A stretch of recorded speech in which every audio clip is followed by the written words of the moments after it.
I knew meeting up for coffee with a stranger was always a gamble, but nothing prepared me for this. The moment he walked through the door, I should have known something was off. He scanned the room like he owned it, then spotted me at the corner table. I raised a hand, nervous but polite, and he beamed like we were old friends. At first, I thought, okay, maybe this will be fine. He seems nice enough. Oh, how wrong I was. The first clue came the second he opened his mouth. "Hey," he boomed, loud enough to turn every head in the shop. Heads turned. Conversations paused mid-sentence. Even the barista froze mid-pour. I smiled awkwardly, hoping no one would remember this moment for long. Surely he'll settle down once we start talking, I thought. Surely. But no. He didn't have an inside voice. He didn't even have an outside voice. He had a megaphone. "So, how long have you lived in the city?" he asked, as though I was standing across a field instead of sitting 2 feet away. People stared. Someone at a nearby table stifled a laugh. My ears were already ringing, and we hadn't even ordered coffee yet. "I just moved here last year. It's so different from my hometown." I chuckled nervously and tried lowering my voice, hoping he'd mirror me. "Oh, that's cool. I've been here for a while now," I said, just above a whisper. I was practically begging the universe for him to follow my lead. But he didn't. "Oh no," he doubled down. "Oh yeah? What do you do for work?" he bellowed, like we were in a stadium instead of a cozy cafe. I flinched. The entire shop didn't just overhear, they heard. Some people outright gawked. A couple at the next table leaned in like they were listening to a live podcast.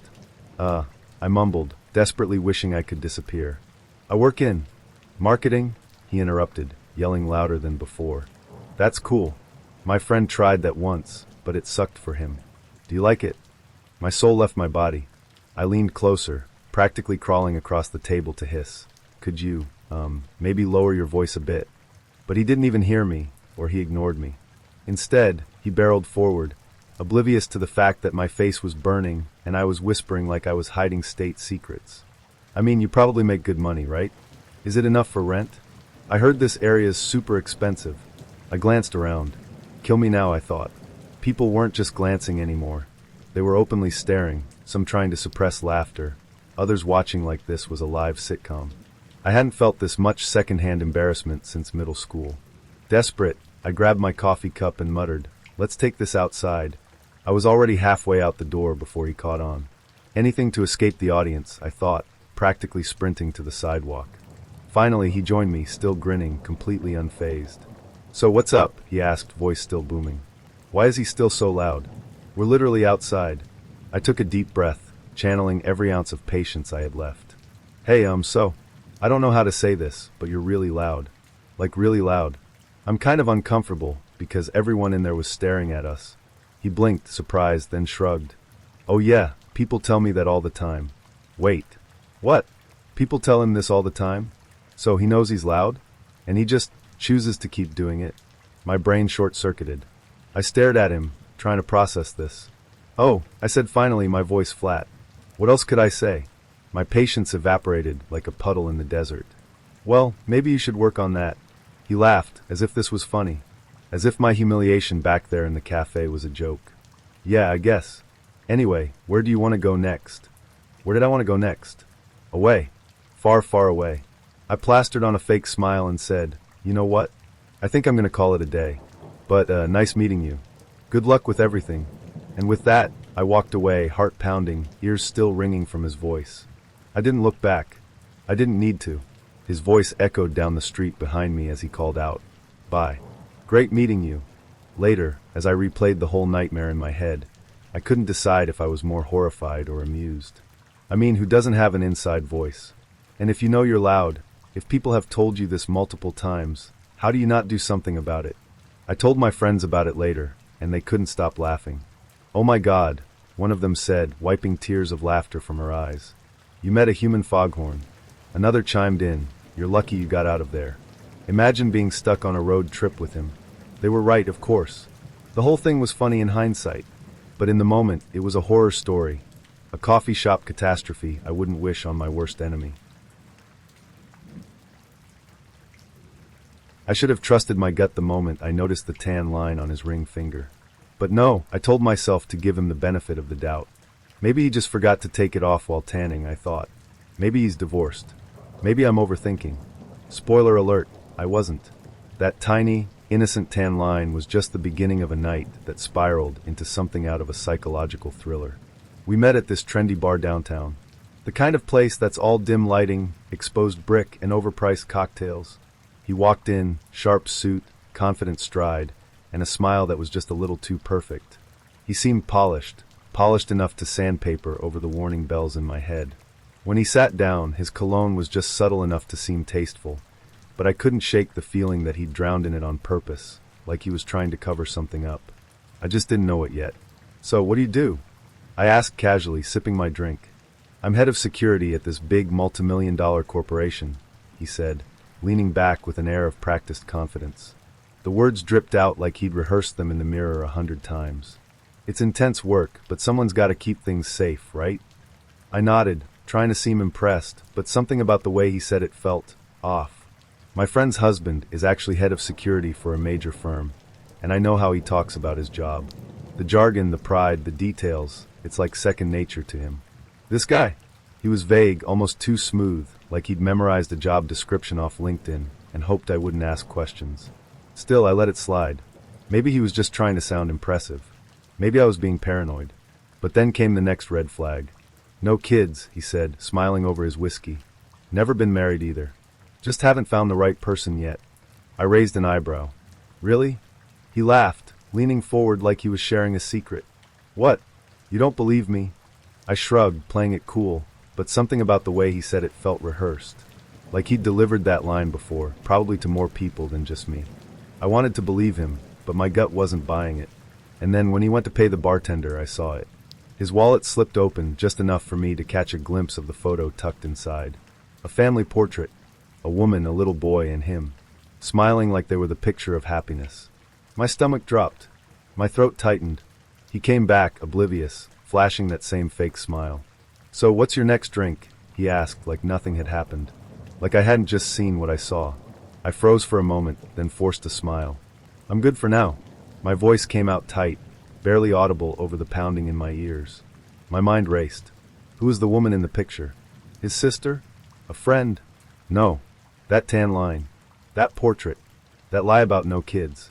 It was all starting to add up, and I didn't like where it was leading. But I wasn't done yet. I wasn't going to let him off that easily.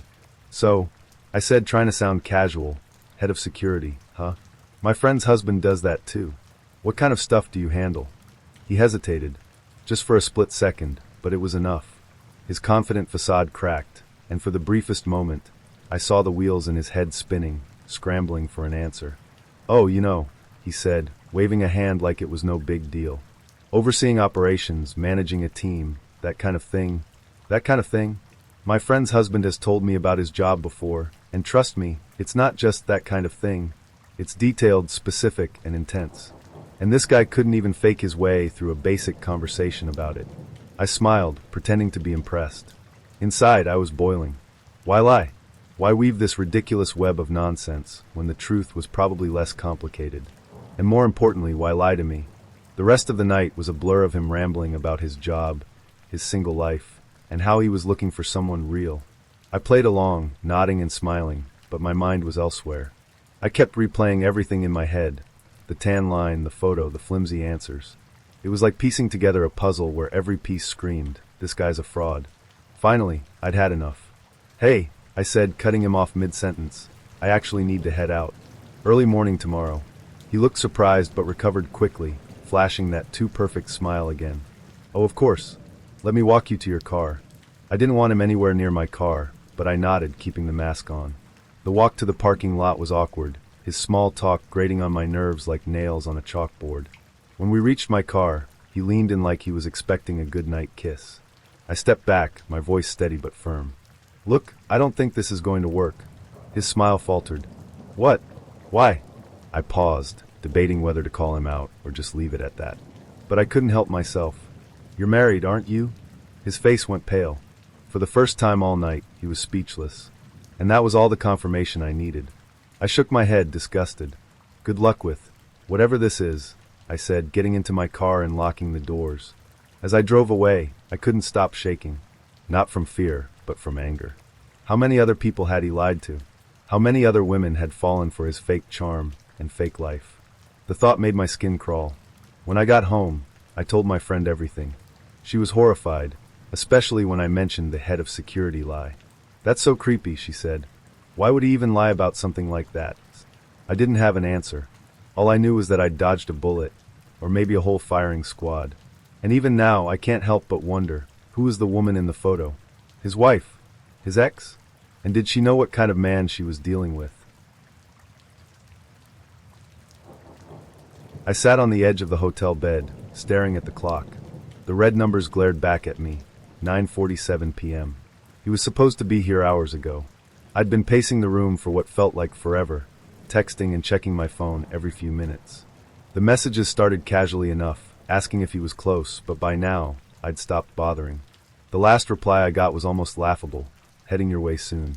Left the game early for you winking face. Oh, how lucky I was." To be fair, the build-up to this moment had been nothing but good vibes. We'd been chatting on Tinder for weeks, 6 to be exact. Every day, without fail, there were messages, jokes, memes, late-night banter. When we finally met in person a couple of weeks ago, it had gone really well. The chemistry was electric, the kind that made you think, wow, maybe this is actually something. So when he suggested making a weekend of it, splitting a hotel room since he lived a couple of hours out of town, it felt like the natural next step. But now, sitting in this half-empty hotel room, the thrill of anticipation had been replaced with the cold sting of reality. He wasn't here. He'd rolled into town late, hours late, and instead of heading straight to the hotel, he'd gone to meet up with his friends. At the footy. The FODY. I couldn't help but replay his words over and over in my head. "Left the game early for you." He said it like he deserved a medal, like this grand sacrifice of leaving his mates and a pint a little early was proof of his devotion. By the time he finally arrived, it was just past 10 p.m. The door creaked open, and there he was, all smiles, casual as if nothing was wrong. "Hey babe," he said, tossing his bag onto the chair like this was the most normal scenario in the world. "You should feel special, you know. I've never left a game early for a girl before." Oh, my God. I just stared at him, too stunned to even reply at first. Special? I was supposed to feel special because he dragged himself here 3 hours late after hanging out with his friends instead of keeping his word. The audacity of it all was almost comical. Almost. "Wow," I said finally, my voice icy. "What an honor." He either didn't catch the sarcasm or chose to ignore it because he flopped down on the bed next to me, acting like he'd just won boyfriend of the year. "Yeah, the guys couldn't believe it," he said, laughing. "But I told them, this girl's different." Different? Sure, I was different. Different enough to deserve being stood up in my own hotel room while he lived it up at a football game. Different enough to hear about how lucky I should feel for being someone's sloppy second priority. I took a deep breath, trying to calm the storm raging inside me. Part of me wanted to scream at him, to demand why he thought this was okay. But another part of me, cooler, quieter, more detached, realized something important. This wasn't just a bad night. This was a preview, a glimpse into how he operated, how he saw other people. "Did you have fun?" I asked, my tone dangerously even. He grinned. "Yeah, it was great. I mean, it's always a good time with the boys, you know. But I knew I had to get back here for you. Like I said, I've never done that for anyone before." I laughed, but there was no humor in it. "Wow," I said again, standing up and grabbing my phone. "You're really laying it on thick." His grin faltered. "What do you mean?" I turned to face him, finally letting the mask drop. "I mean, you're acting like leaving a game a little early is some huge romantic gesture. Like I should be falling over myself with gratitude that you even bothered to show up at all." He blinked, clearly not expecting the shift in tone. "Well, I did come, didn't I? 3 hours late," I shot back. "After hanging out with your friends. You didn't even text me to let me know what was going on until I asked. Do you have any idea how disrespectful that is?" Now he was on the defensive. "Oh, come on. It's not like I bailed. I just wanted to see my friends first." "You're overreacting." Overreacting. The classic line. I almost laughed again. "Right," I said, grabbing my bag. Because expecting basic decency is such a high bar. He sat up, frowning now. "Wait, what are you doing?" "Leaving," I said simply. "You can have the room. I'll book somewhere else." "Wait, seriously?" he asked like he couldn't believe it. "You're really gonna throw a fit over this?" I paused at the door, looking back at him one last time. "It's not a fit. It's a boundary. Enjoy the rest of your night." And with that, I was gone. As I stepped into the elevator, my heart was racing, a mix of anger and relief flooding my chest. Part of me wondered if I'd overreacted, if I should have stayed and tried to talk it out. But deep down, I knew the truth.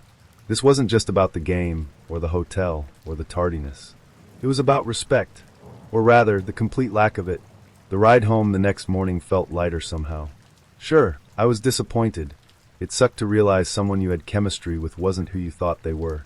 But there was a strange sense of empowerment too, knowing I'd walked away instead of settling for crumbs. The night started innocently enough, a casual group gathering at the pub where conversation flowed freely. We talked about movies, classics, franchises, upcoming releases. He seemed nice enough, chiming in with enthusiasm and a shared love for sci-fi. Then he asked, "Want to see the new Star Wars film with us?" At the time, it sounded harmless. Us implied a group outing, friends bonding over a blockbuster. I agreed without hesitation, thinking it was just another casual plan. What I didn't know was that us meant just him. The realization hit me when I arrived at the cinema. I scanned the crowd for familiar faces, but only saw him rushing toward me, out of breath. "Sorry I'm late," he said, waving a hand. "My stupid dad didn't leave the house on time to drive me here." I froze for a second. This guy was in his 20s, and had arrived with his dad as a chauffeur? Not the most promising start, but I brushed it off. Everyone's circumstances are different, I told myself. Maybe he'd redeem himself. He didn't. We grabbed popcorn. Well, he grabbed it, practically snatching the tub from the counter with a level of enthusiasm I hadn't seen in years. He began devouring it in fistfuls, not bothering to close his mouth as he chewed. Each loud crunch felt like nails on a chalkboard. People in the cinema turned to glance at us, but he didn't notice, or didn't care.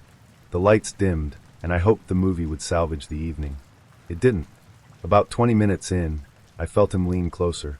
"Very fit you are, he whispered in my ear. His voice was low and gravelly, like a bad Yoda impression, and I wasn't sure whether to cringe or laugh. I opted for neither, ignoring him in hopes he'd stop. He didn't. Every few minutes, there it was again. "Very fit you are, The first time was awkward. The 10th was unbearable. I shifted in my seat, pretending to focus intensely on the movie, but he leaned in again, unfazed by my clear discomfort. By the time the credits rolled, I felt like I'd been held hostage in a sci-fi nightmare. The ordeal wasn't over. As we left the theater, he glanced around, his phone in hand. "Can I grab a lift with you?" he asked. "I can't get hold of my dad, and I don't have money for a taxi." It was late, and I knew the walk back to our village was a solid 80 minutes. My dad's voice echoed in my head, "Make sure everyone gets home safely." Reluctantly, I agreed. I just wanted the evening to be over. The car ride was mercifully quiet, though the popcorn crumbs on his shirt and the faint scent of butter lingering in the air were reminders of the chaos I'd just endured. As I pulled up outside his parents' house, I thought I'd made it out unscathed. Then he leaned in, not for a friendly peck or a polite thank you. He went for the full romantic kiss, his face coming toward mine like a slow-motion train wreck. I froze for a split second, then swerved just in time, his lips narrowly missing my cheek. He paused, clearly disappointed, then shrugged as if nothing had happened.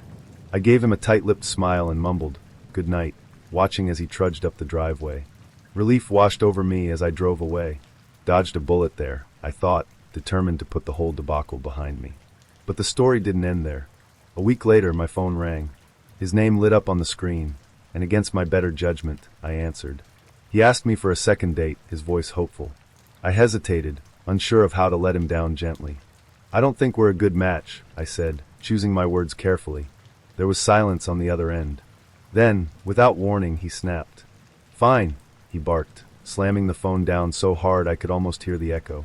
I stared at the phone in disbelief, a mix of annoyance and relief settling over me. At least it was over. No lingering awkwardness, no expectations, just a clean break from what was easily the worst date of my life.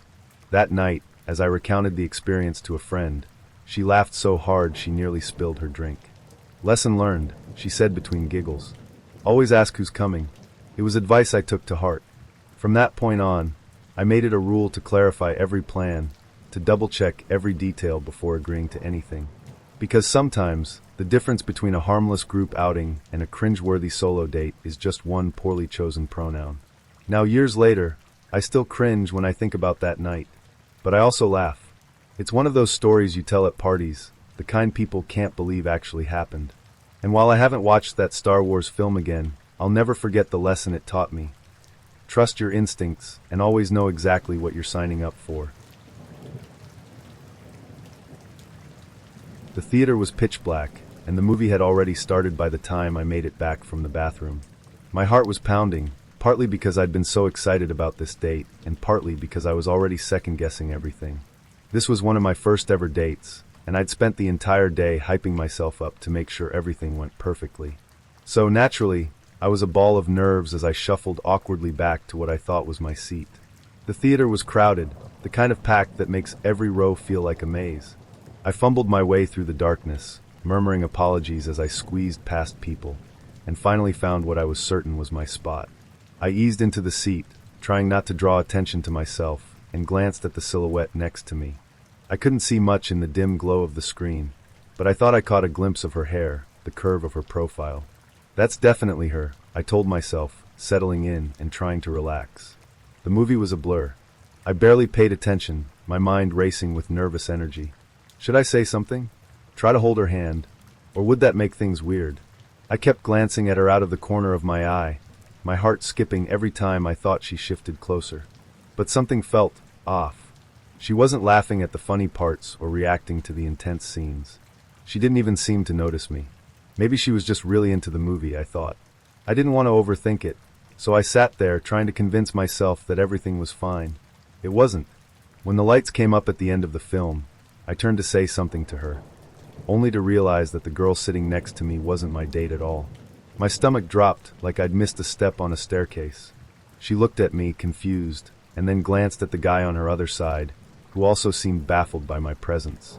Panic surged through me as I scanned the rows in front of me.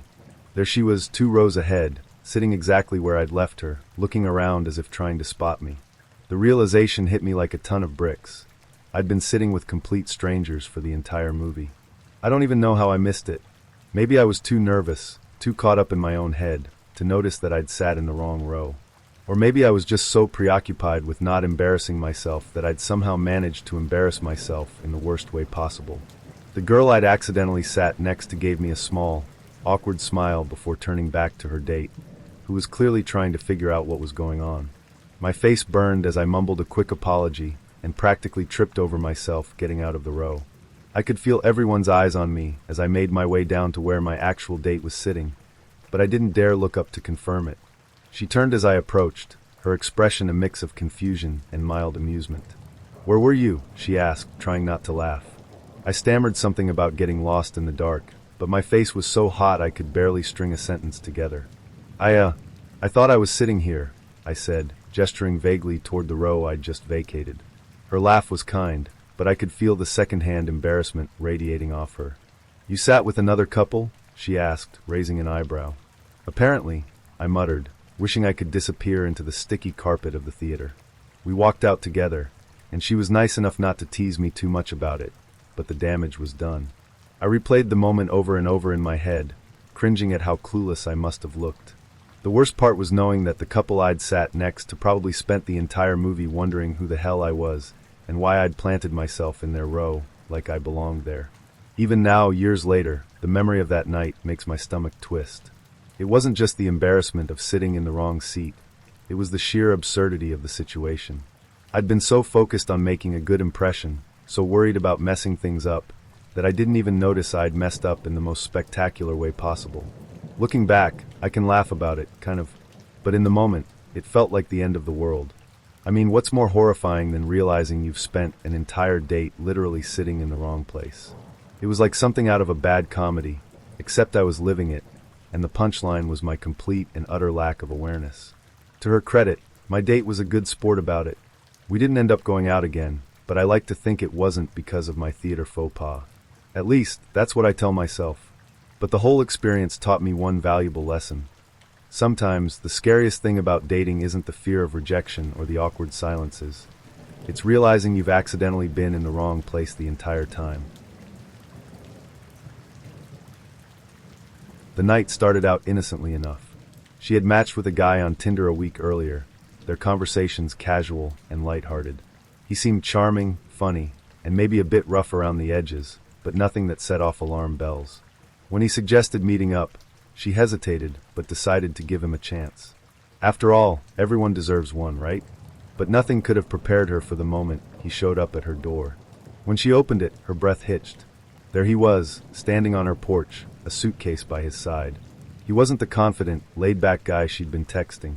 Instead, he was gaunt and jittery, like someone who had been running on fumes for days.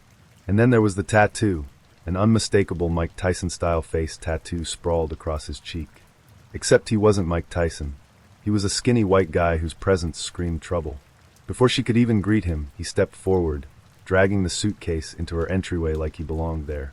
"Hey," he said, his voice casual as if this were a normal scenario. "Thanks for letting me crash here. I just got out of prison and didn't have anywhere else to go." Her stomach dropped. Prison?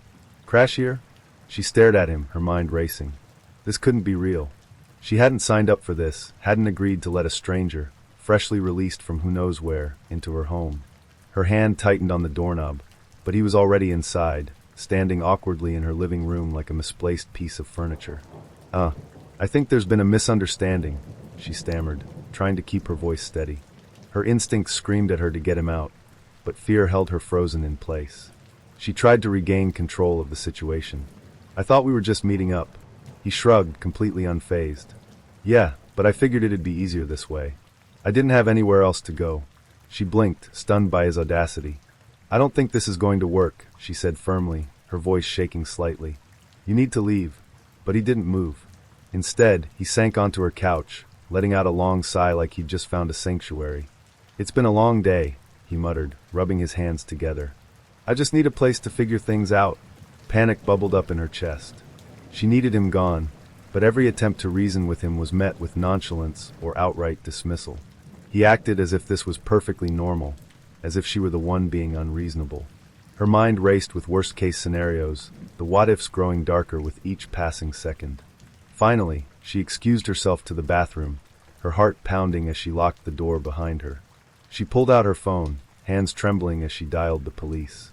Whispering into the receiver, she explained the situation as quickly and clearly as she could. "There's a man in my house," she said, her voice barely above a whisper. "He won't leave. He just got out of prison, and he brought a suitcase." The operator assured her that help was on the way, and told her to stay on the line. She tried to keep her breathing steady, every sound from the living room making her flinch. He was still there, muttering to himself, the suitcase now open on her floor. She didn't want to think about what could be inside. Minutes felt like hours as she waited, the tension in the air so thick it was suffocating. Finally, a knock at the door shattered the silence. She peeked out from the bathroom and saw the flashing red and blue lights through the front window. Relief flooded her, but it was short-lived. As the officers entered, the man stood up, his expression a mix of defiance and resignation. "What's this about?" he asked, his tone casual, as if he hadn't been squatting in a stranger's home uninvited. The officers wasted no time, guiding him out of the house while she stayed back, her body still trembling. One of them stayed behind to take her statement, reassuring her that she'd done the right thing. "You can't be too careful," the officer said. "People like that can be unpredictable." After they left, she stood in the middle of her living room, staring at the space where he'd been. The air still felt heavy, the tension lingering even in his absence. She locked the door, triple-checking it before collapsing onto her bed, the adrenaline finally draining from her system. She deleted Tinder the next day, vowing never to trust anyone online so easily again. It wasn't just about him. It was about the stark realization of how quickly things could spiral out of control, how a simple swipe could lead to a situation that felt like something out of a nightmare. In the weeks that followed, she told the story to a few close friends, each retelling met with gasps and disbelief. "A suitcase," one of them asked, wide-eyed. "And a face tattoo?" She nodded, laughing now that the fear had faded, but the lesson stuck with her. Trust wasn't something to be handed out freely, and boundaries weren't just a guideline, they were a necessity. The experience left her shaken, yes, but also stronger, more cautious, and far more aware of how quickly a seemingly normal situation could turn into anything but. The dim glow of the bar's neon sign flickered in the window as I checked my phone for the 10th time. 7:32 p.m. He was officially late. My gut told me to call it and leave, but I brushed it off. He's probably stuck in traffic, I told myself, trying to be patient. We'd been talking for a week, and he seemed like a decent guy. Divorced, a dad in his 30s, someone who'd get the importance of showing up on time. When he finally strolled in, nearly 30 minutes late, I gave him the benefit of the doubt. That was mistake number one. Sorry about that, he said, flashing me a smile that was just a little too confident for someone who'd kept me waiting. Without missing a beat, he flagged down the waitress and ordered a beer and a shot of Fireball. Then he turned to me with an almost rehearsed grin. You want one too? I hesitated. A shot and a beer on a Wednesday night wasn't really my thing, but I didn't want to seem uptight. Sure, I said, forcing a smile. He clinked his shot glass against mine, and I braced myself as the cinnamon burn hit my throat. At first, the conversation was fine. He was chatty, maybe a little too chatty. Words spilled out of him like a dam had broken, and no matter what I said, he interrupted me. Compliments flew like confetti. You're so smart. You're gorgeous. I love the way you think. Nice, sure, but they came so fast and so often that I couldn't even finish a thought. Every time I tried to steer the conversation somewhere meaningful, he'd bulldoze right over me. But the real red flags started piling up with the drinks. By the time he was halfway through his third beer and second shot, I was already eyeing the clock. He wasn't slowing down. Another round? He asked, signaling the waitress before I could even respond. Maybe we should order some food, I suggested, hoping to sober him up a bit. Burgers arrived, and for a brief moment, I thought things were stabilizing. Then he chased his meal with yet another shot and 2 more beers. By 9:30, he was buzzing hard, talking even faster, slurring just enough to make me uncomfortable. Meanwhile, I nursed my second beer, counting down the minutes until I could politely call it a night. When the check came, I grabbed my bag, hoping this was the end of it. But as we walked toward the exit, the waitress came running after us. Hey, she called, glancing nervously at him. Are you driving tonight? You've had a lot to drink. He scoffed, waving her off. I'm fine, he said, his words a little too sharp. I have a high tolerance. I didn't even drink that much. The waitress shot me a concerned look, and I felt my stomach twist. Maybe you should order an Uber, I said, trying to keep my voice light. Just to be safe. I'm fine, he insisted, his tone more insistent now. Then he leaned in closer, the smell of Fireball and stale beer heavy on his breath. But hey, I was thinking, maybe I could come back to your place. The alarm bells were deafening now. I have to work early, I stammered, taking a step back. He looked hurt, almost weepy, and before I could react, he leaned in, trying to kiss me. I turned my head just in time, mumbling something about next time, and darted to my car as quickly as I could. I never heard from him again, and trust me, I didn't lose sleep over it. I have another story to tell. I mean, if I thought that date was bad, the next one came with a whole new level of unease. This time, it was a paramedic, divorced, good-looking, and fresh off a long shift. We met at a quiet diner, and I was cautiously optimistic. He seemed normal enough when we first sat down, but as the meal progressed, things started to unravel. It started innocently enough, small talk about his job, his kids. But then he brought up his ex-wife. At first, it was the usual venting. Things didn't work out, they fought a lot, co-parenting was hard. But then his tone shifted, and the things he said, they weren't just bitter. They were dark.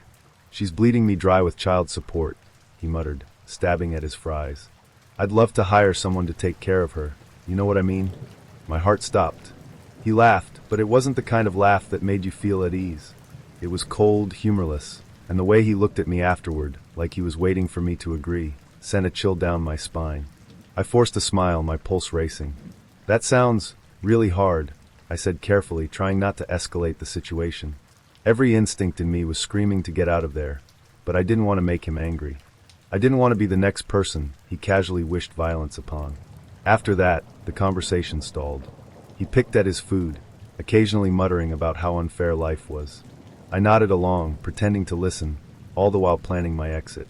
The second the check came, I practically threw my card at the waitress, eager to end the night. Outside, I mumbled something about having an early morning and walked to my car as quickly as I could. He didn't try to stop me, didn't even say goodbye.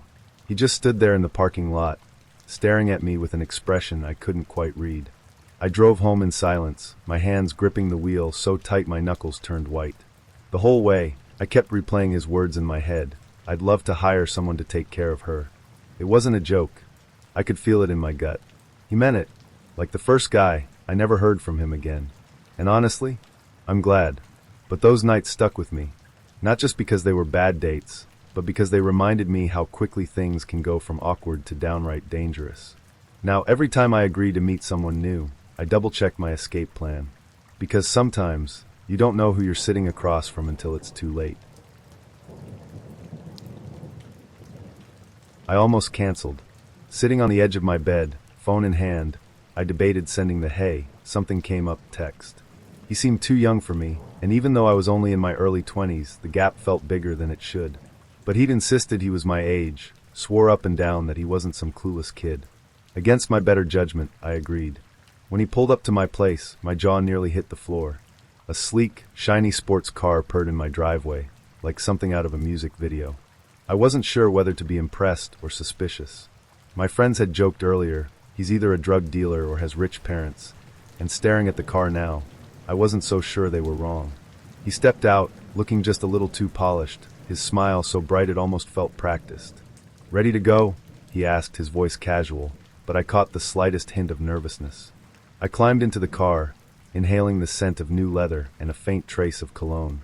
The ride was smooth, and dinner was fine, pleasant but dull. He wasn't rude or obnoxious, just boring. I found myself filling the silences more than I liked, and every now and then, I'd catch him glancing at his phone like he was waiting for something. Something about him felt off, but I pushed the thought away. Maybe he was just shy. Maybe I was overthinking. We headed to a movie after dinner, and I told myself to give him the benefit of the doubt.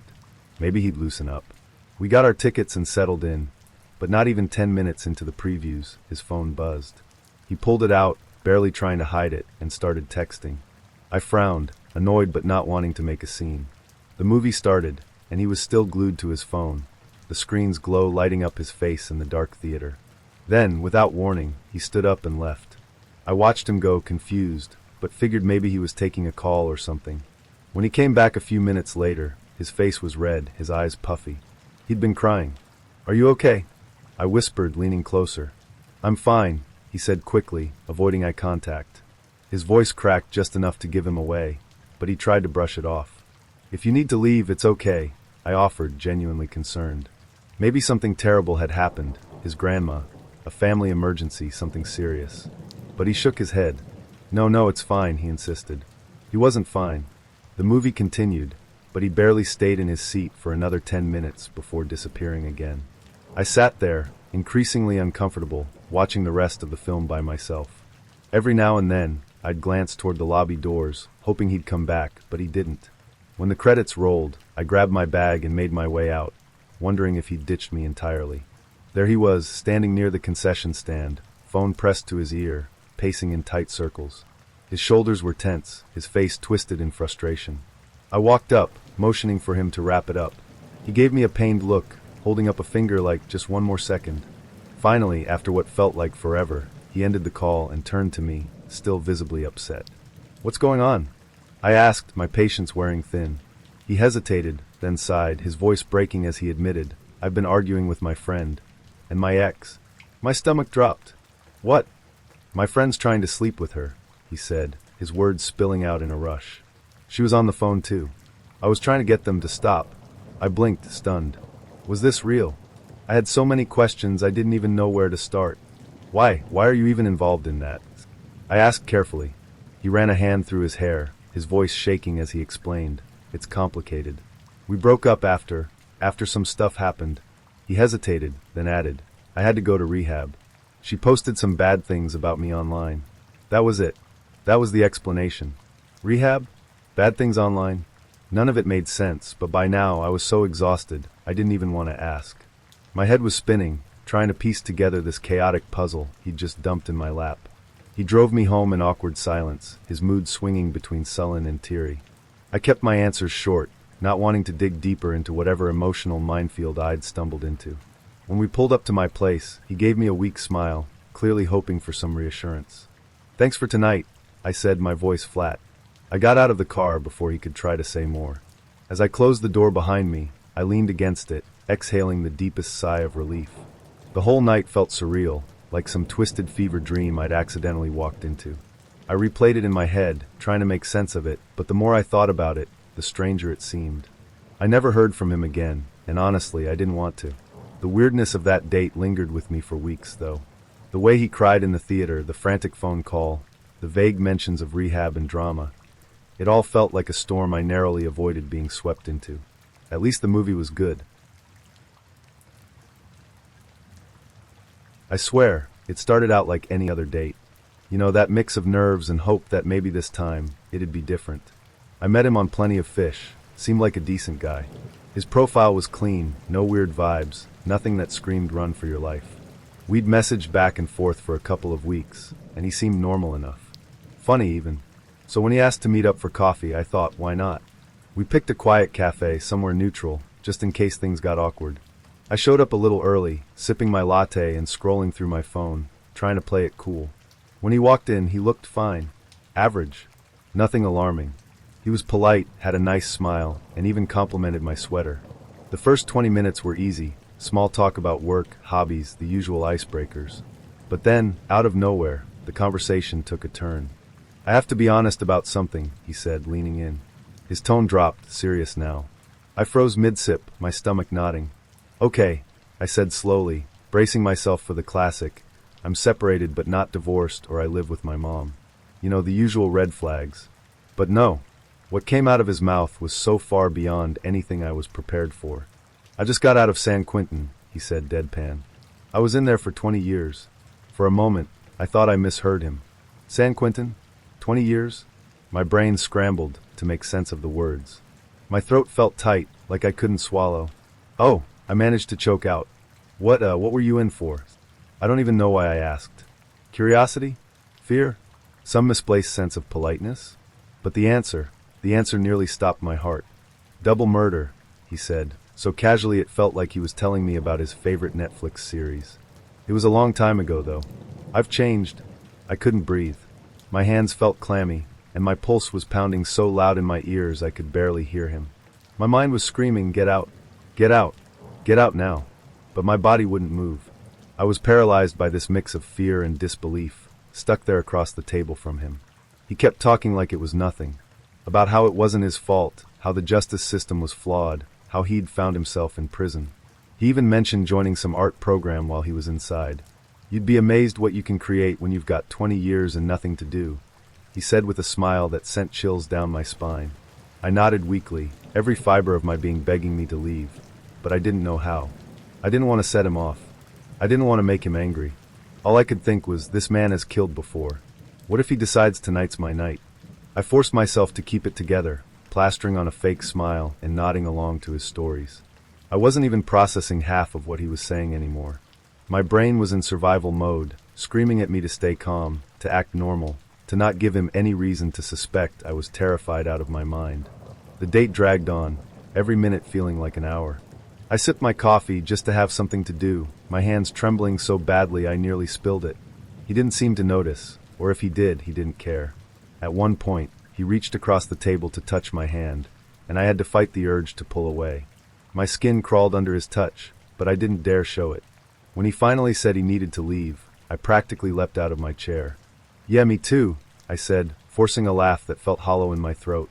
We walked outside together, and I kept a careful distance, praying he wouldn't suggest walking me to my car. Thankfully, he didn't.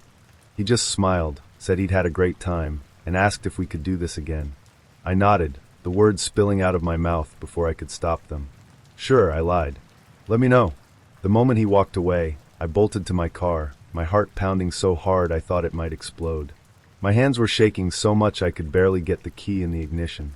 The second I locked the doors, I broke down, tears streaming down my face as the adrenaline finally crashed over me. When I got home, I didn't even bother taking off my coat. I went straight to my phone and blocked his number. Then I changed mine completely. I deleted Plenty of Fish, scrubbed my social media, and spent the next hour triple-checking that my privacy settings were airtight. Even now, weeks later, I still feel a cold chill every time I think about that night. About how close I was to someone capable of something so horrifying. About how easily I could have become another statistic. I don't know if he was genuine about turning his life around, and honestly, I don't care. What I do care about is how I ignored every instinct, every red flag that screamed danger, because I didn't want to seem rude or overreact. Never again. If there's one thing I've learned from this, it's to trust my gut. Because sometimes, It's the only thing standing between you and the kind of nightmare you don't wake up from. The car ride was the longest, most suffocating silence I've ever endured. The hum of the engine was the only sound, punctuated by the occasional clicking of his turn signal. I stared out the window, watching the darkened streets blur by, fighting the urge to scream just to break the unbearable quiet. He hadn't said a word, not one, in the entire drive. I glanced at him, his hands gripping the wheel at 10 and 2, his face blank, emotionless. No small talk. No had a nice time. Just nothing. It hadn't started this way. When we matched, his messages were normal, friendly even. We'd exchanged some banter, talked about our favorite shows, and landed on dinner for our first date. He wasn't overly chatty, but I figured maybe he was just a little reserved. I thought meeting in person would bring out more of his personality. Instead, it felt like I was sitting across from a statue. From the moment we sat down at the restaurant, I could tell something was off. I started the conversation with something simple. "So, how was your day?" "Fine," he said, then looked down at the menu. I laughed lightly, assuming he'd elaborate, but he didn't. Okay, maybe he was nervous. "What do you do for work?" I asked, trying again. "Tech," he said, not even glancing up. "Tech? Cool. What kind of stuff do you work on?" "Software." I waited for him to say more, but he didn't. Just stared blankly at his menu, like it was the most fascinating thing in the world. By this point, I was starting to panic a little. Maybe I'd done something wrong. Said something that upset him? I ran through our earlier texts in my head, trying to find some clue, but nothing stood out. The waiter came by, and I almost sighed with relief. Finally, someone else to fill the silence. But after we ordered, the quiet settled back in like a heavy fog. I asked more questions, hoping to coax something out of him. "What do you like to do for fun?" "Movies. Seen anything good lately?" "No, so, any siblings?" "Yeah." It was like pulling teeth, except I was the only one in pain. Eventually I stopped trying. What was the point? He clearly wasn't interested in talking to me, or anyone apparently. We ate in total silence. The clinking of silverware on plates was the only sound between us, and every time I looked up, he was either staring off into the distance or focused intently on his food. At one point, the awkwardness became too much, and I started laughing, this nervous, uncontrollable giggle I couldn't suppress. I expected him to at least ask why I was laughing, but he didn't even blink. He just kept eating, like I wasn't even there. I felt trapped, like I was stuck in a bad dream I couldn't wake up from. The silence wasn't just uncomfortable, it was oppressive, like it was swallowing me whole. I could feel my pulse quickening, my palms sweating, and I started to wonder if maybe this wasn't just a bad date. Maybe something was seriously wrong with him. The way he avoided eye contact, the way he didn't react to anything, it was eerie, like I was sitting across from someone who'd forgotten how to be human. When the check came, I almost bolted for the door. But no, I told myself to stick it out. He was my ride home, after all. Maybe the car ride would be better. Maybe he'd relax now that the pressure of the dinner was over. Spoiler alert, it wasn't better. The silence in the car was somehow even worse than at the restaurant. At least in the restaurant, there were other people, background noise, distractions. In the car, it was just us, the hum of the engine, and the suffocating tension. I tried to start a conversation once, just once. "So, do you live far from here?" I asked, my voice thin and strained. "No," he said. I gave up after that. I stared out the window, counting streetlights, counting seconds, counting anything to make the time pass faster. Every now and then, I'd glance over at him, hoping he'd say something, but he never did. His face was completely blank, like he was in some sort of trance. It wasn't just awkward anymore, it was unsettling. I started wondering if I was even safe with him. When we finally pulled up to my apartment, I could feel my body unclench, the tension in my chest easing slightly. "Thanks for the ride," I said, fumbling for the door handle. "Yeah," he said, not even looking at me. I got out of the car as fast as I could, practically sprinting up the steps to my building. I didn't look back. I didn't want to see him just sitting there, staring blankly into the distance. Once I was inside, I locked the door, leaned against it, and let out a long breath. My heart was still racing, and my hands were shaking.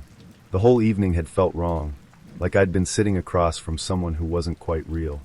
I kept replaying the silence in my head, the eerie stillness, the way he seemed completely detached from everything around him. I didn't hear from him again, and I didn't want to. The whole experience left me rattled, like I'd brushed up against something sinister without even realizing it. The wine bar was packed. Music thumped in the background, conversation buzzed at an unbearable pitch, and I could barely hear myself think. I leaned against the wall, arms crossed, trying to stay polite while my date chattered away.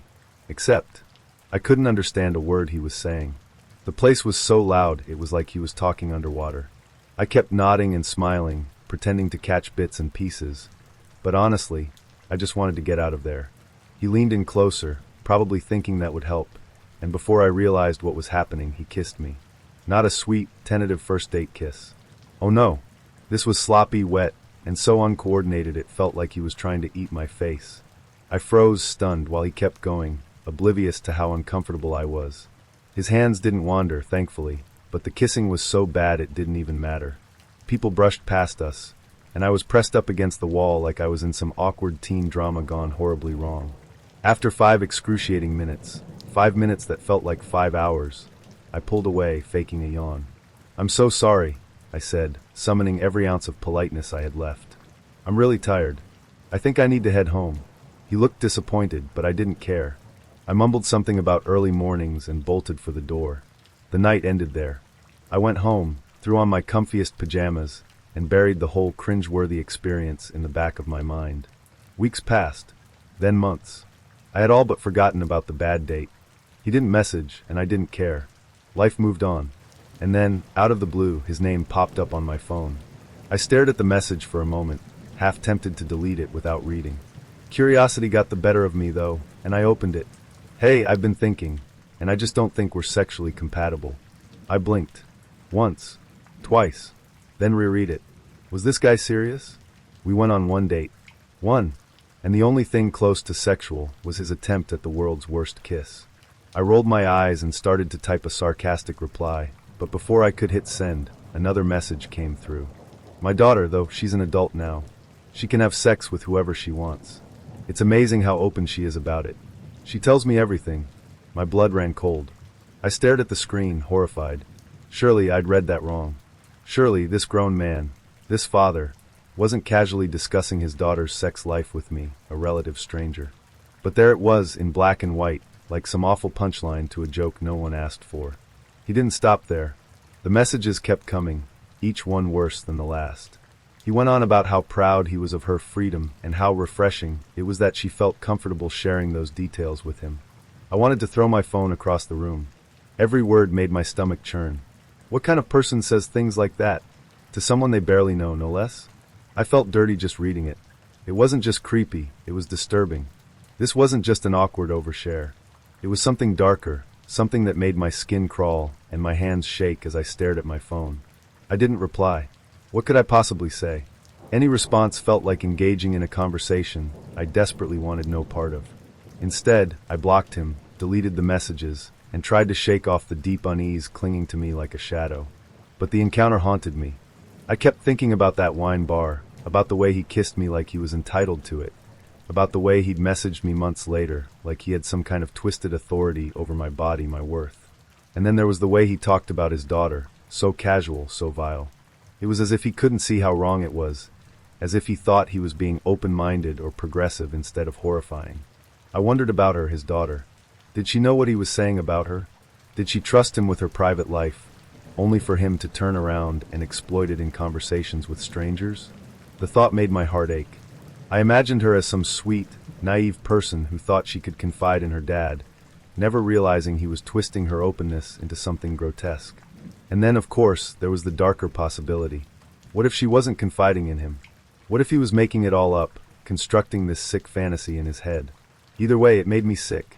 Either way, it made me wish I'd never swiped right in the first place. That night, I couldn't sleep. Every time I closed my eyes, his words replayed in my mind, like some grotesque whisper I couldn't shut out. I kept picturing his face, the way he looked at me that night at the wine bar, the way he seemed so normal. I thought about all the other people he might have dated, all the other women who might have sat across from him, completely unaware of what lurked beneath the surface. And then there was that one terrifying thought I couldn't shake. What if I hadn't excused myself that night? What if I'd let him come closer, let him into my space, into my life? I shuddered at the thought, grateful for the instincts that had told me to run. The air in the bar felt heavy that night, like something was off before I even walked in. My gut told me to cancel the date. Something about her profile had seemed too good to be true. But I figured, what's the worst that could happen? Famous last words. She waved me over as I walked in, and for a moment I froze. My stomach dropped. The woman sitting at the table looked nothing like the pictures on her dating profile. I'm not talking about a subtle difference, no clever angles or flattering filters. No, this was outright deception. She was easily 100 pounds heavier than her photos suggested. I stood there, caught between disbelief and a vague sense of annoyance. Still, I told myself to be polite. I'd already come all this way, and maybe I could salvage the evening with some decent conversation. I plastered on a smile, walked over, and introduced myself. "Hey, nice to meet you." She grinned back, oblivious to my shock, and launched into small talk like nothing was wrong. I sat down, still trying to process the situation, when she flagged down the bartender and ordered a drink.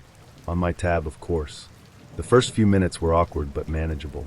I kept the conversation light, asking about her interests, her job, anything to fill the silence.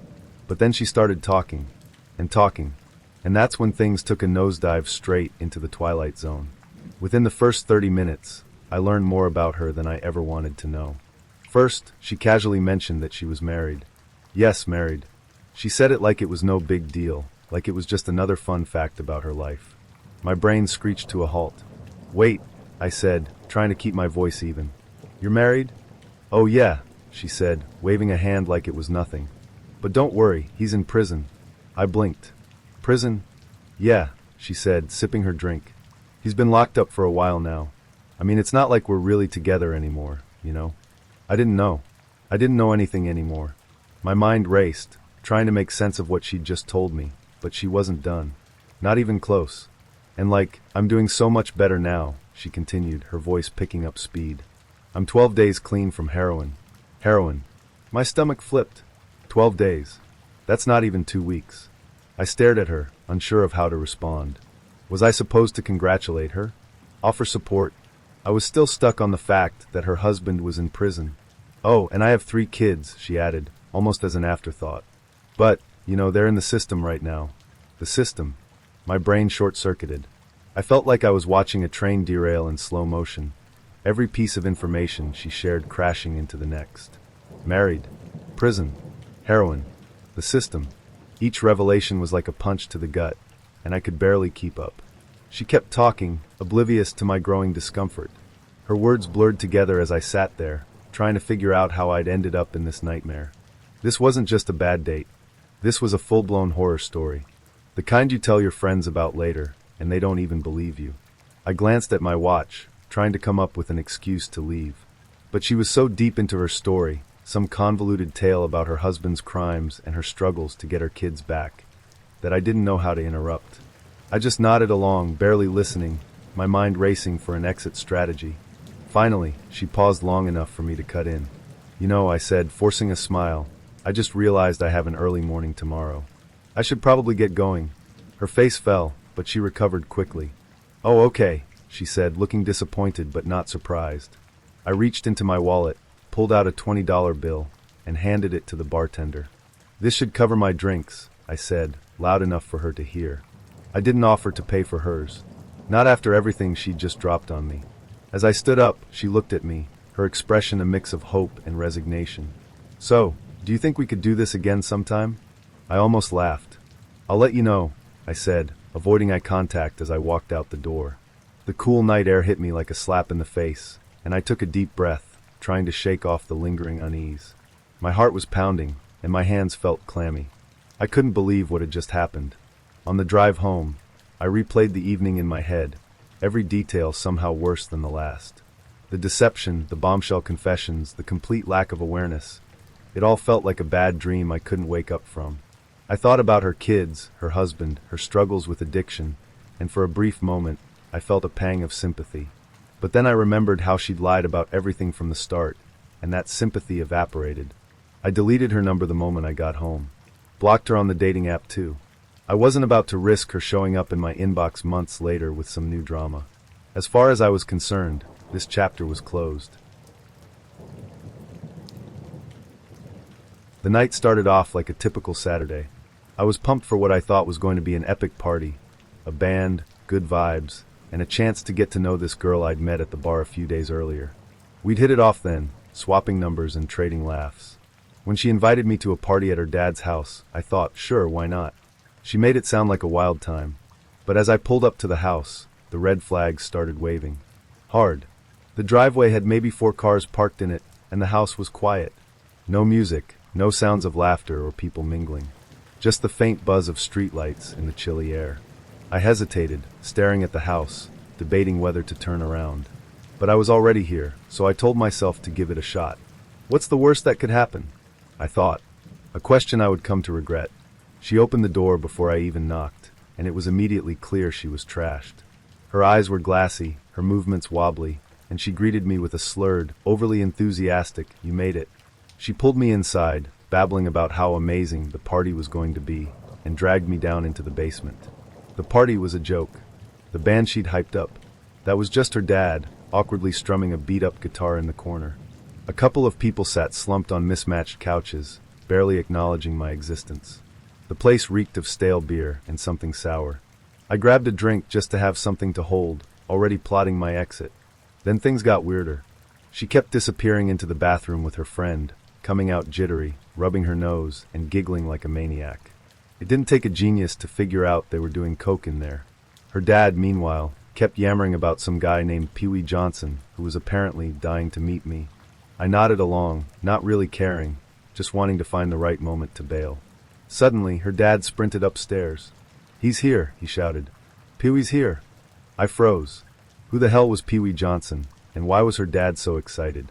Before I could process, he came back down the stairs, completely naked. Yes, you read that right. Naked. Except, he wasn't just naked. He was wearing some grotesque prosthetic contraption that made him look like he had 3 oversized breasts on his chest, a 4th dangling somewhere below his stomach, along with massive fake testicles and a disturbingly small fake penis. My jaw hit the floor. This grown man, her father, strutted across the room, climbed onto the makeshift stage, and started singing again, still in his bizarre naked getup. The 2 other guests clapped half-heartedly while I sat there, stunned into silence. What kind of fevered dream had I walked into? My brain screamed at me to leave, but my date was nowhere to be seen. I figured I should at least find her before I ghosted. I wandered upstairs and found her in a bedroom, hunched over a trash can, puking her guts out.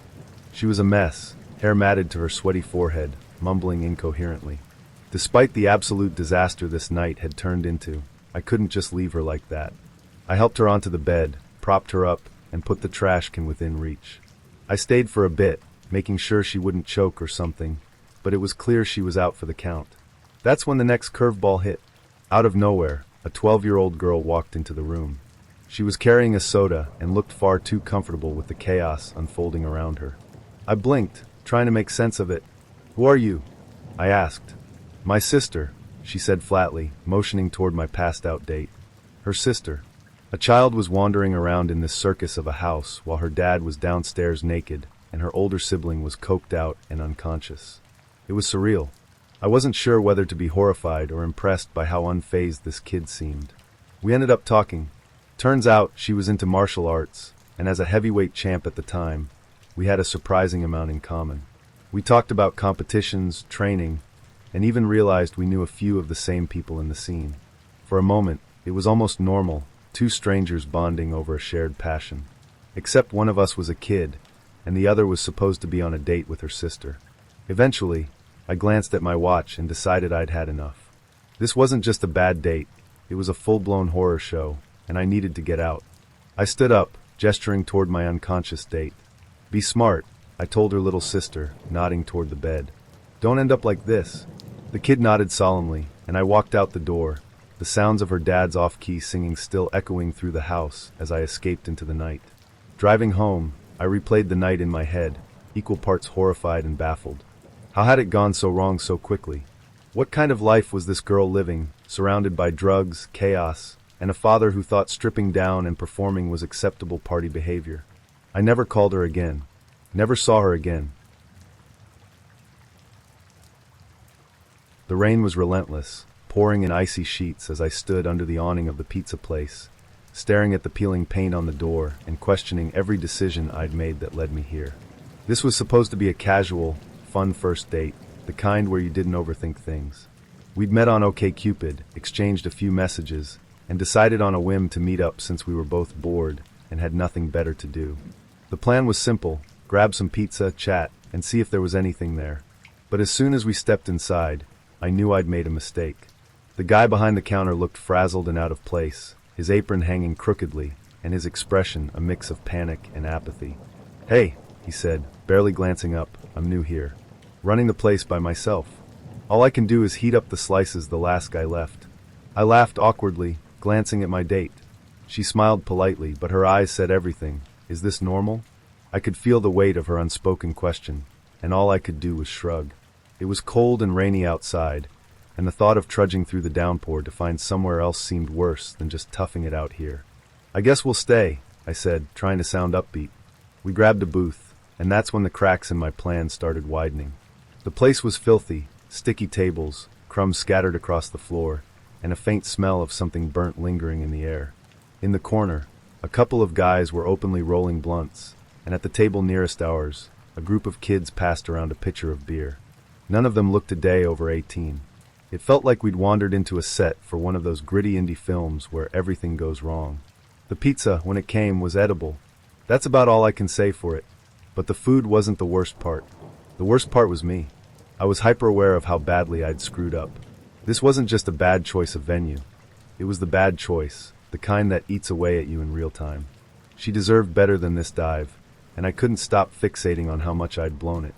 Every time I tried to start a conversation, my awkwardness choked the life out of it. "So," I said, staring at her across the greasy table, "what made you move here?" She smiled, soft and genuine, and started talking about her job, her love for exploring new places, how she didn't know many people here yet. She was smart, thoughtful, and easy to talk to on paper. But I couldn't get out of my own head long enough to let the conversation flow. Every word I said felt clunky, forced, like I was trying too hard and failing miserably. The sound of laughter from the beer-drinking teens cut through the tension. I glanced over at them, their carefree energy a sharp contrast to the awkward silence settling between us. I forced a laugh, gesturing vaguely at the scene around us. "This place isn't exactly how I remember it," I said, hoping humor might save me. She chuckled, a small mercy. "Yeah, it's definitely unique." We finished our food quickly, more out of a desire to escape than anything else. As we stepped outside, the rain was still coming down hard, and I offered to walk her to her car. The whole way, I replayed the night in my head, cringing at every awkward pause, every missed opportunity to make her laugh or show her who I really was. When we reached her car, I forced a smile. "Well, thanks for tonight." "Thanks," she said, her voice kind but non-committal. "Take care." I watched her drive away, knowing I'd never see her again. That was it. I'd blown it. I walked back to my car in the rain, defeated, and went home to sulk. For weeks, I replayed the disaster of that date in my mind.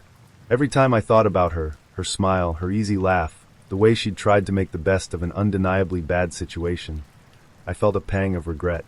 I told myself to forget about her, to move on, but she lingered in the back of my mind like a ghost. And then, out of nowhere, I got the nerve to message her. I don't know what possessed me. Maybe it was the lingering guilt, or maybe I just needed closure. "Hey," I wrote, "I know our first date wasn't great, but if you'd be up for a do-over, I'd love a chance to show you a better time." To my shock, she said yes. The second date was nothing like the first. I took her to my favorite pizza place, the tiny one I should have picked the first time, with its cozy atmosphere and incredible food. We laughed until our sides hurt, the conversation flowing effortlessly. It was like night and day compared to our first meeting, and for the first time, I felt like I could breathe around her. Fast forward 4 years, and here I am, writing this while she sleeps next to me in our apartment. Our cat is curled up at her feet, purring softly. That disastrous first date feels like a lifetime ago, and yet, it's a part of our story, a reminder of how far we've come.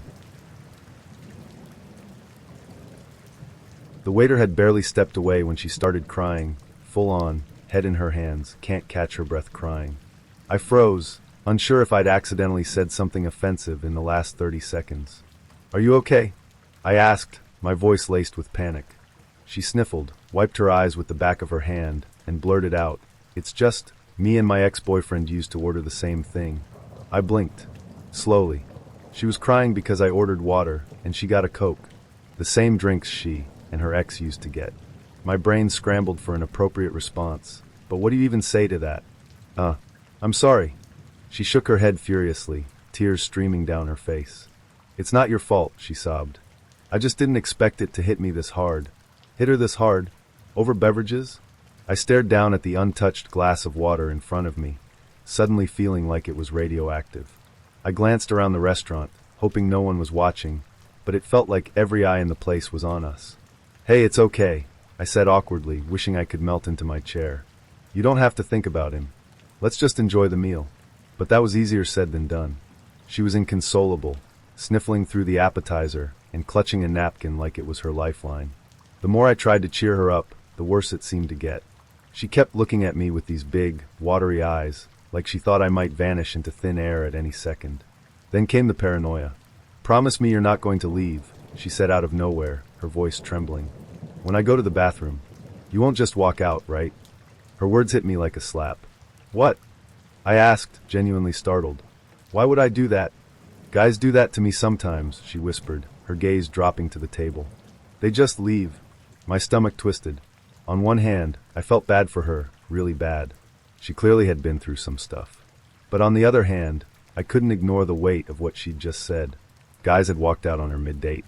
What kind of disaster dates had she been on to make her think that was a real possibility? More importantly, what did that say about how this night was going? I'm not going anywhere, I said firmly, trying to reassure her. She nodded, but I could tell she didn't fully believe me. She went to the bathroom, and for the few minutes she was gone, I sat frozen at the table, acutely aware of the stares from the nearby tables. The weight of her earlier comment hung in the air. I'd promised I wouldn't leave, and I meant it, but there was a tiny, nagging part of me that wondered if I should have. What have I gotten myself into? When she came back, her mood had shifted. The tears were gone, replaced by an odd sort of manic energy. She sat down, leaned in close, and said, "Do you want to go to the mall after this?" I frowned, confused. "The mall?" She nodded, her eyes wide and almost excited. "There's a piercing place there. I've been thinking about getting my nipples done." My brain short-circuited. Nipples? I could barely process what was happening. Wow, I managed to stammer. "That's bold. You'll come with me, right?" she asked, smiling now. It was the first time all night she didn't look like she was about to cry, but the sudden shift was almost more unsettling. "I don't know if that's really my scene," I said cautiously.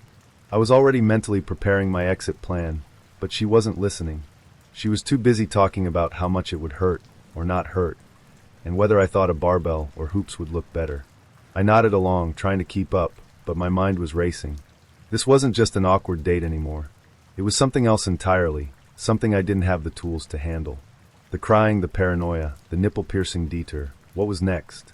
When the check came, I grabbed it, hoping to wrap this up as quickly as possible. "Let me take care of this," I said, trying to sound polite. "No," she said sharply, snatching the check out of my hand. "A girl can pay her own way." I didn't argue.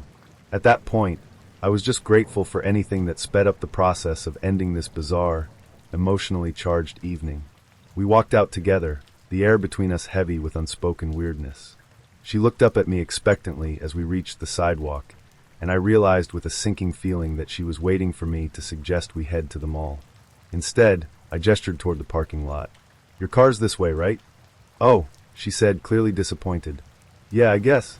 I walked her to her car, doing my best to keep the mood light. When we got there, she turned to me, hesitating as if she wanted to say something profound.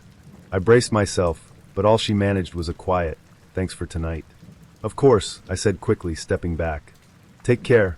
She drove off, and I stood there for a moment, letting the tension drain from my shoulders. The relief was almost overwhelming. I climbed into my own car, sat in silence for a moment, and then laughed, this incredulous, shaky laugh that came from pure disbelief. "What was that?" The bar was dimly lit, with the low hum of chatter and clinking glasses setting the mood. I leaned back in my chair, holding my drink, and tried to make sense of what I'd just heard. She had said it so casually, as if we weren't on a date, as if it was something you'd share with a coworker over lunch. "I got a booty call before I came here," she'd said, swirling her cocktail with the tiny straw. Her tone was nonchalant, almost bored, but her eyes flicked up to gauge my reaction. I laughed nervously, unsure of how to respond. "Oh, well, that's honest," I managed, trying to keep things light. But inside, my ego took a hit. Hard. Who even says that on a date?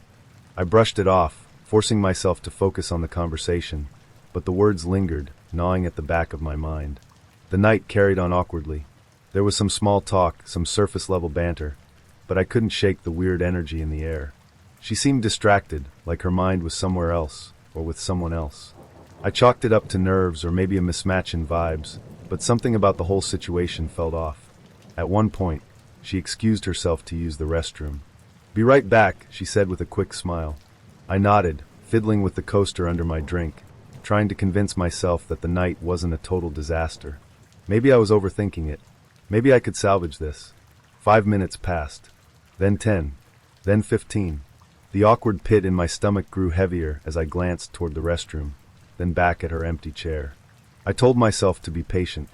Maybe there was a line, or maybe she'd gotten caught up fixing her makeup. But as the minutes dragged on, a sinking feeling crept in. Something wasn't right. Finally, I decided to check. I got up, weaving through the crowded bar toward the restrooms. The hallway was quiet, empty. I waited a moment, then peeked around the corner. No sign of her. I went back to our table, hoping she'd reappeared while I was gone. But the chair was still empty, the air around it cold and vacant. My heart sank as the realization hit me. She was gone. She'd just left. I sat down slowly, staring at the half-empty cocktail she'd left behind. A mix of embarrassment and frustration churned in my chest. Who does that? Who just disappears mid-date without a word? My mind raced through the possibilities. Did I say something wrong? Did she not like me? Or worse, was she bored enough to just ghost me entirely? The bartender passed by, glancing at the empty chair across from me. "Your date leave?" he asked casually. "Yeah," I muttered, forcing a laugh. "Guess so." He gave me a sympathetic nod before walking away, but his pity felt like salt in the wound. I downed the rest of my drink in one gulp, the burn doing little to dull the sting of rejection. As I sat there, the words she'd said earlier replayed in my mind. "I got a booty call before I came here." Was that it? Did someone text her, and she decided they were a better option? Did she leave to meet them? The thought made my stomach twist. I pictured her walking out of the bar, phone in hand, smiling as she texted someone who wasn't me. The image stung more than I cared to admit. This wasn't just a bad date, it was a hit to my pride. A reminder that sometimes, people won't even give you the courtesy of a goodbye. The rest of the night felt like a blur. I paid the tab, grabbed my coat, and walked out into the cold night air, my mind still reeling. The city lights blurred together as I replayed the evening over and over, trying to pinpoint where it all went wrong. But no matter how much I analyzed it, one fact remained: she'd left, and I had no idea why. Even now, thinking back on it, the whole thing feels surreal, like a bad dream I couldn't wake up from. Her disappearing act wasn't just rude, it was unsettling. It left me with more questions than answers, and a lingering unease I couldn't shake. Dating is supposed to be awkward, sure. But this? This was something else entirely. A night that started with a casual drink ended with an empty chair, and the kind of silence that sticks with you long after the night is over. The air in the brewhouse was warm and inviting, the soft hum of conversation mixing with the faint clinking of glasses. It was the perfect setting for a first date, or so I thought. I sat at the small corner table, nerves buzzing but hopeful, sipping on a pint and glancing at the door every so often. After weeks of chatting on Snapchat, this was finally happening. I was excited, maybe even too much so, but who could blame me? He'd seemed funny, engaging, and charming enough to lure me into giving him a chance. Then he walked in. The first thing I noticed was the sway in his step. My stomach sank. He wasn't just tipsy, he was drunk. He spotted me, grinning like he'd already won me over, and staggered toward the table. "Hey there," he slurred, dropping into the seat across from me. The smell of cheap whiskey hit me like a wall. I forced a smile, trying to hold on to my optimism, but it didn't last long. "You're gonna be fun," he said, leering as his eyes darted to my chest. "Short and stacked, huh? You're like a walking tit job." I froze, my mind scrambling to process what he'd just said. Was he joking? He had to be joking. My cheeks burned with embarrassment as I glanced around the bar, praying no one had overheard. "I'm sorry, what?" I asked, hoping he'd realize how inappropriate he was being. He just laughed, like he thought it was the best compliment in the world. "Come on, it's a good thing. You know, you're... well, you..." That was strike one. I took a long sip of my beer, debating whether I should just leave then and there, but I decided to give him one more chance. Maybe he'd sober up a little. Maybe I could steer the conversation into safer territory. Maybe this wasn't a complete train wreck. But then the shouting started. A loud screech of tires echoed from outside, followed by the unmistakable crunch of a fender bender. Everyone in the bar turned to look, craning their necks to see the minor accident unfolding just beyond the front window. Most people muttered things like "oof" or "that sucks." Not him. No, he decided to yell, loud enough for the whole bar to hear, a string of anti-Asian slurs that left me mortified. The room went silent for a beat, all eyes turning toward our table. I wanted to disappear, to melt into my chair and vanish. "Jesus Christ," I hissed under my breath. "What's wrong with you?" "What?" he said, grinning as if he'd just said something clever. "It's funny." It wasn't. Not even a little. That was strike two. Desperate to shift gears, I asked about his day, anything to drown out the echo of his disgusting outburst. But if I thought the topic would lead us into calmer waters, I was dead wrong. He launched into a detailed description of his morning bowel movements, complete with graphic commentary about the liquidity and consistency. My stomach churned as he continued, completely oblivious to how wildly inappropriate it was. And then he shifted to another topic, as if that weren't bad enough. "You want to know the craziest thing I've ever done?" he asked, leaning in like he was about to share a deep, dark secret. "No," I said, but he didn't care. "My first time going down on a girl, she was on her period," he said, grinning as if this was somehow charming. "It was messy. But, you gotta do what you gotta do." I stared at him, horrified. Was this real? Was I actually sitting here, listening to this guy share this level of detail on a first date? My appetite evaporated, replaced by a cold, creeping sense of dread. Strike 3. No, strike 10. "I think I'm gonna call it a night," I said abruptly, standing up and grabbing my bag. He looked up at me, his grin fading. "What? Already?" "Yeah," I said firmly, trying to keep my voice steady. This isn't working." And that's when he snapped. "You're kidding me," he said, his voice rising. "You're seriously leaving? After all this?" "Yes," I said, turning toward the door. "Unbelievable," he shouted, loud enough for half the bar to hear. "You're just like every other stuck-up girl. You think you're too good, huh?" I didn't respond. I just walked out, my heart pounding as I made my way to my car. Even as I climbed into the driver's seat, his words rang in my ears. I locked the doors and sat there for a moment, trying to steady my breathing, the adrenaline making my hands shake. The roller rink was alive with neon lights and thumping pop music, the kind of chaotic energy that promised a good time. I stood by the rental counter, lacing up my skates and nervously glancing at my date. He was already wobbling around on his skates like a baby deer, but I chalked it up to nerves or excitement. I mean, it was a cute idea for a first date, right? Fun, nostalgic, low pressure. I smiled at him, trying to ease the awkwardness. "Ready to hit the floor?" I asked, holding out my hand. He grinned back, maybe a little too wide, and we shuffled toward the rink. At first, it was fun.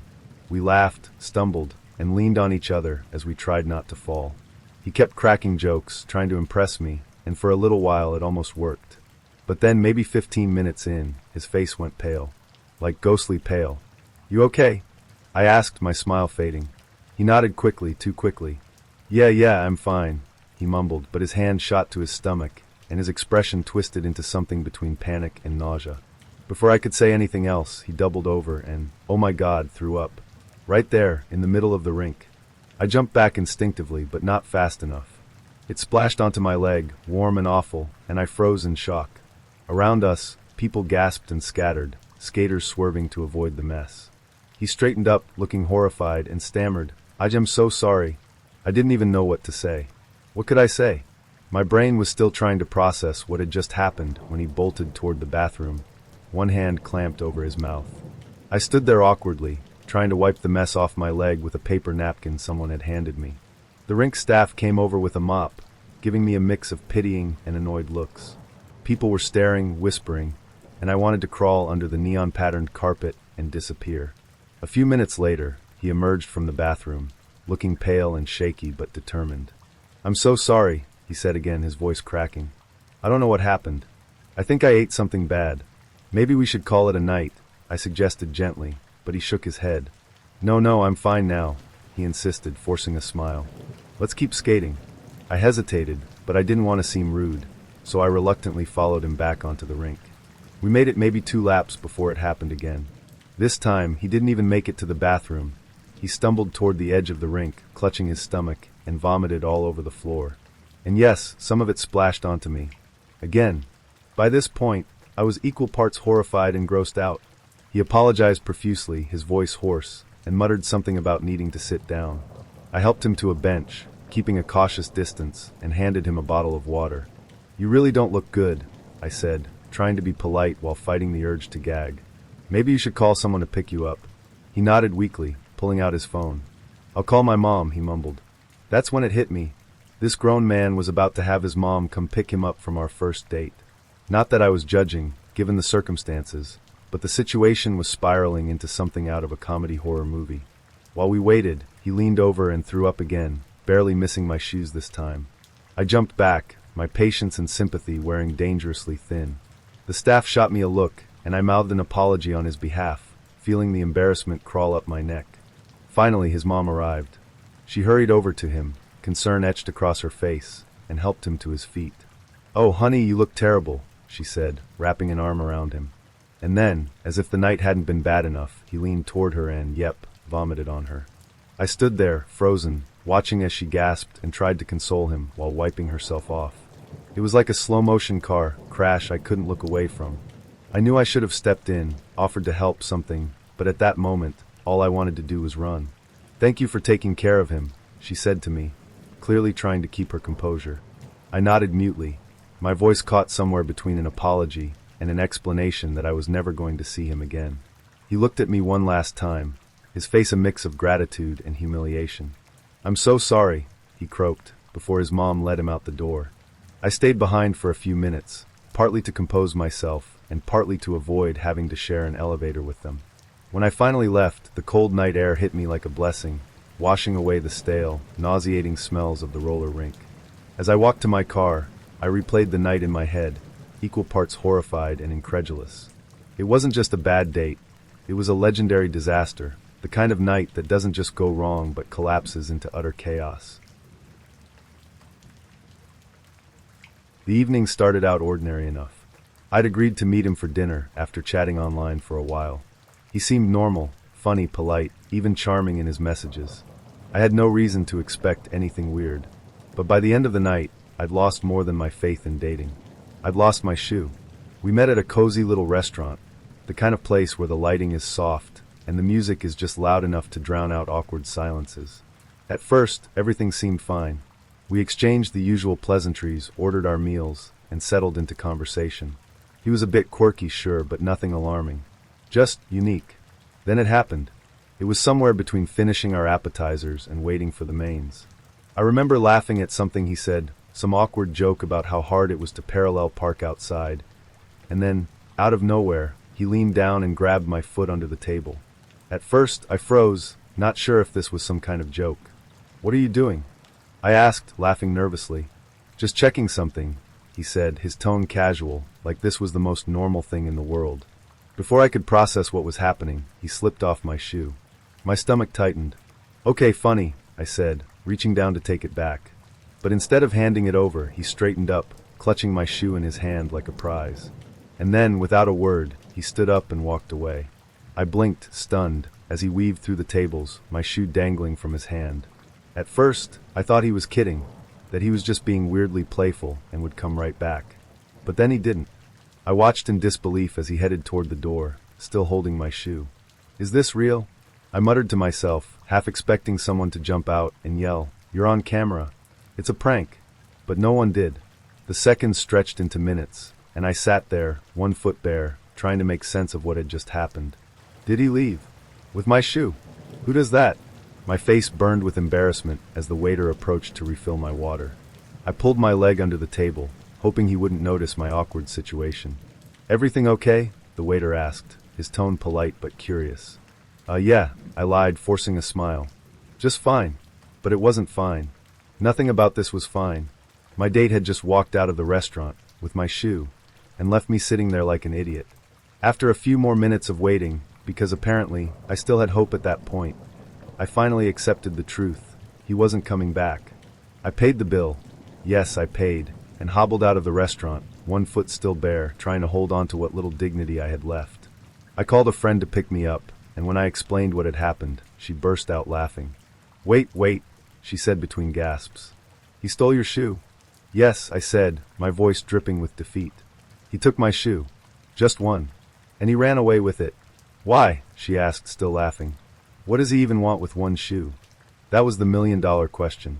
I replayed the moment over and over in my head during the drive home, trying to make sense of it. Did he have some kind of shoe fetish? Was this a bizarre power move? Or was he just completely unhinged?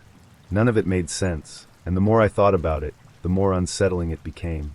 I never heard from him again. No text, no explanation, nothing. It was like he'd disappeared into the night with my shoe, leaving me with only questions and a weird story to tell. But even now, years later, the whole thing still sticks with me. There was something so eerie about the way he just took it. The way he didn't laugh or act like it was a joke. He just walked away. It wasn't just rude, it was unnerving. And the fact that I never got an explanation makes it even worse. I've had bad dates before, plenty in fact, but this one is burned into my memory as one of the strangest and most unsettling. It wasn't just a bad date. It was a weird date, the kind of experience that leaves you questioning your instincts and wondering what kind of people are really out there. She was sitting by the window when I arrived, her face softly lit by the afternoon sun, a smile that was warm and inviting. She waved me over, and for a fleeting moment I thought this could be something good, but I wasn't in the right headspace. Not even close. The night before, I'd been in a boxing match, the kind of fight that sticks with you long after you leave the ring. My body was sore, my knuckles raw, and my mind wouldn't stop replaying every punch, every feint, every mistake. I'd spent the morning obsessively analyzing the video my coach had taken, dissecting every frame like it held the secret to unlocking perfection. The adrenaline hadn't faded, and neither had my frustration. I sat down across from her, my shoulders tense. She greeted me with a kind smile and asked how I was doing. I don't remember my exact response, but it wasn't anything remotely close to what a date should have started with. Instead of asking her about herself, instead of easing into a conversation, I launched straight into my fight. It was this close, I said, holding my fingers an inch apart. I had him on the ropes in the second round, but I couldn't finish it. My guard slipped. My coach said it's because I was overextending, but I think it was more about my footing. I wasn't planted right, you know. She nodded politely, her smile fading slightly, but I didn't notice. I was too wrapped up in my own world, my own narrative. I've got the video, I continued, pulling out my phone without even asking if she cared. Here, let me show you. She hesitated, but I was already hitting play, leaning across the table to angle the screen toward her. The video began, the faint sounds of punches and grunts filling the cafe as I narrated every moment. See that jab? I should have doubled up on it, I said, pointing at the screen. And here, right here, I missed a perfect counter. It's like I wasn't even seeing the openings. She made a soft noise of acknowledgement, something between a hum and a sigh, but I didn't catch the hint. I was too busy critiquing myself, replaying the moments where I thought I'd failed. The conversation was a one-man show, me talking at her rather than with her. I barely gave her a chance to speak. When the server brought our drinks, she tried to shift the focus, asking me about something non-boxing related. I answered briefly, then somehow looped it back to the fight. It's just that I know I can do better, I said, shaking my head. It's all about discipline, right? I've got to train harder, get sharper, figure out what went wrong. She smiled faintly, stirring her coffee, and offered a few words of encouragement. But even then, I wasn't really listening. I was too deep in my own thoughts, running through strategies and what-ifs as if she wasn't even there. The date dragged on, and with every passing minute, her energy dwindled. She stopped trying to interject, stopped offering polite comments, and just sipped her coffee quietly while I rambled. By the time I finally paused long enough to ask her a question, something generic like, "So what about you?" the moment had already passed. She gave a short, clipped answer and glanced at the clock on her phone. "I should probably get going soon," she said, her tone polite but distant. It hit me then, a sudden realization that I'd completely botched the entire date. She hadn't been rude or impatient. She'd just been overshadowed by my inability to get out of my own head. I tried to salvage it, offering to pay for her drink, but she shook her head and insisted on splitting the bill. As she walked out of the cafe, I sat there staring at the remnants of my coffee, feeling like an idiot. I didn't expect to hear from her again, and sure enough, she ghosted me. No text, no follow-up, just radio silence. I couldn't blame her. I'd spent the entire date treating her like a sounding board for my own nonsense. That night, as I lay in bed replaying the day in my head, I realized how badly I'd miscalculated. She deserved someone who was present, someone who cared enough to ask her about her life and actually listen. Instead, I'd turned what could have been a meaningful connection into a self-centered monologue about my fight. The lesson hit me hard. If you've got a load of unresolved thoughts or emotions swirling around in your head, deal with them before going on a date. Call a friend, rant to your coach, or just scream into a pillow. Anything to get it out of your system. But don't drag someone else into your storm, especially someone who's there to get to know you, not your baggage. It's been 2 years since that date, but I still think about it sometimes. Not because I miss her, I barely got to know her, but because it reminds me how important it is to be present, to value the time and energy someone else is willing to share with you. It's a mistake I won't make again. Bear with me. It gets good towards the end. This happened a couple years ago. The receptionist at one of my clients begged me into meeting her best friend, who just moved to LA from Phoenix. She swore up and down we were perfect for each other. I checked out her OKC profile, chatted back and forth for a few days, then talked to the mystery girl once on the phone, and we decided to meet for dinner and drinks at a local bar and grill after her shift. She's a nurse, was over on a Tuesday night. We meet. She's an adorable, petite, dirty blonde with glasses and freckles. Totally my type. I could tell she was a bit nervous. We sit down and order drinks. She downs her apple martini in less than 5 minutes, orders another and apologizes, stating she wants to loosen up a bit because she's nervous since her friend talked me up so much. Which is odd since I don't even know her friend that well at all. Fast forward a bit. She ended up having 2 martinis before the appetizers came, 2 more in between appetizers and 3 more during dinner, and 1 more right before the check came. Total martinis had by a 5'3" girl in a 3-hour period. 7 surprisingly, the conversation during this period did quite well. The trouble came as we were about to leave, and she decided to use the restroom before we hit the road. She fell twice on the way, and once on the way back. Since she was clearly hammered, I offered to drive her home and give her some cash for a cab in the morning to pick her car up. She agreed but declined the cash. Mind you, it's nearing midnight, and I have to get up at 5:30 for work. As we are driving toward her apartment, it becomes apparent that, combined with her drunken state and the fact she's lived in the valley for less than 2 weeks, she forgot her address and how to get herself home. We drive around North Hollywood in Studio City for an hour trying to remember her street or any local landmarks. This fails and I'm getting tired/frustrated. I offer to let her stay at my place. Nothing weird. She can crash on my bed and I'll take the couch. She's okay with this. On my way back to my place, she attempts to throw up out the car window, but doesn't realize the window was never open in the first place. Vomit everywhere. Now she's crying and apologizing like crazy. I get her to my apartment, carry her up the 3 flights of stairs, and toss her on my bed. She's out cold. I go downstairs and spend another 40 minutes cleaning out my car, and finally get to sleep on my couch around 2 a.m. Around 4:30 a.m. I'm awoken by a shrill scream coming from my bedroom. I run in wearing just my boxers, flip the light on. The girl pauses for a second, looks at me and screams more, backs into a corner, and throws my nightstand lamp at me while yelling, "Who the fuck are you?" It takes a minute for me to calm her down and explain the situation and remind her of our night. It eventually all comes back to her. She starts crying and apologizing. After I calm her down some more, I give her a ride home. During our ride home, the awkward silence is only broken by her apologizing while sobbing, telling me how to get to her place, and then asking if we hooked up. I told her we didn't, and that I'm not the creepy type to take advantage of girls in her condition. She replied with something along the lines of, "Oh, okay. I'm not typically a lush, and I'm definitely not a slut. I was just super nervous and didn't know my limit last night. You seem great, and I hope we can see each other again." I ended up saying, sure, just to avoid any more awkwardness, gave her an in-car hug, and said goodnight. The next day, while slothing around work in a meeting, she called. It went to voicemail. Immediately she called again. Twice. Finally she left a voicemail. Said voicemail went something like this: "So I was thinking about what I asked you on our way home last night in regards to us hooking up. And I'm kind of curious as to why you didn't try anything with me. Is it because you think you're too good for me, huh? Mr. Big Shot LA guy? Well, whatever. I'm not a slut and don't sleep around, but you missed a shot at some awesome sex last night. So whatever, Click about half an hour later, while I'm still in the meeting, she calls and leaves another voicemail. This time crying. I'm sorry about what I said earlier. I'm just having trouble adjusting to a new place. I'm homesick. You seem real great. Please call me back, and please don't ignore me. Please. I'm sorry. Needless to say, I didn't call her back. Her friend, the receptionist, apologized profusely the next time I saw her. We didn't talk much about it after that. TLDR, blind date and new girl in town gets blackout drunk on first date. Pukes all over my car. Can't drive or remember way to her apartment. Stays at my place in my bed while I sleep on my couch.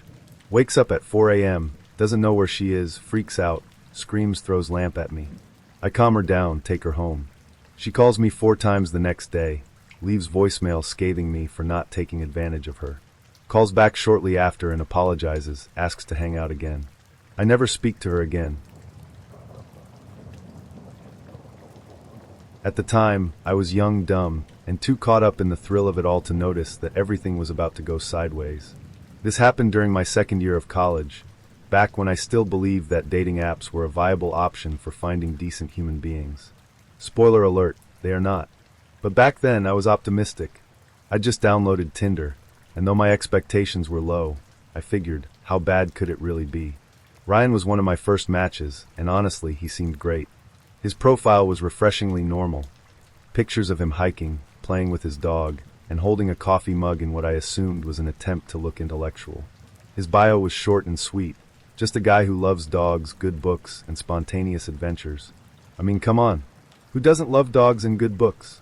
He was cute, too, dark hair, nice smile, the kind of face that makes you think, this guy probably helps old ladies cross the street. We started chatting, and I was immediately hooked. Ryan was funny, charming, and surprisingly good at keeping a conversation going, which is practically a lost art on Tinder. He asked me about my classes, my favorite books, and whether I thought I could survive a zombie apocalypse. Spoiler, I could not. He seemed genuinely interested in getting to know me, and I thought, wow, maybe this is the start of something good.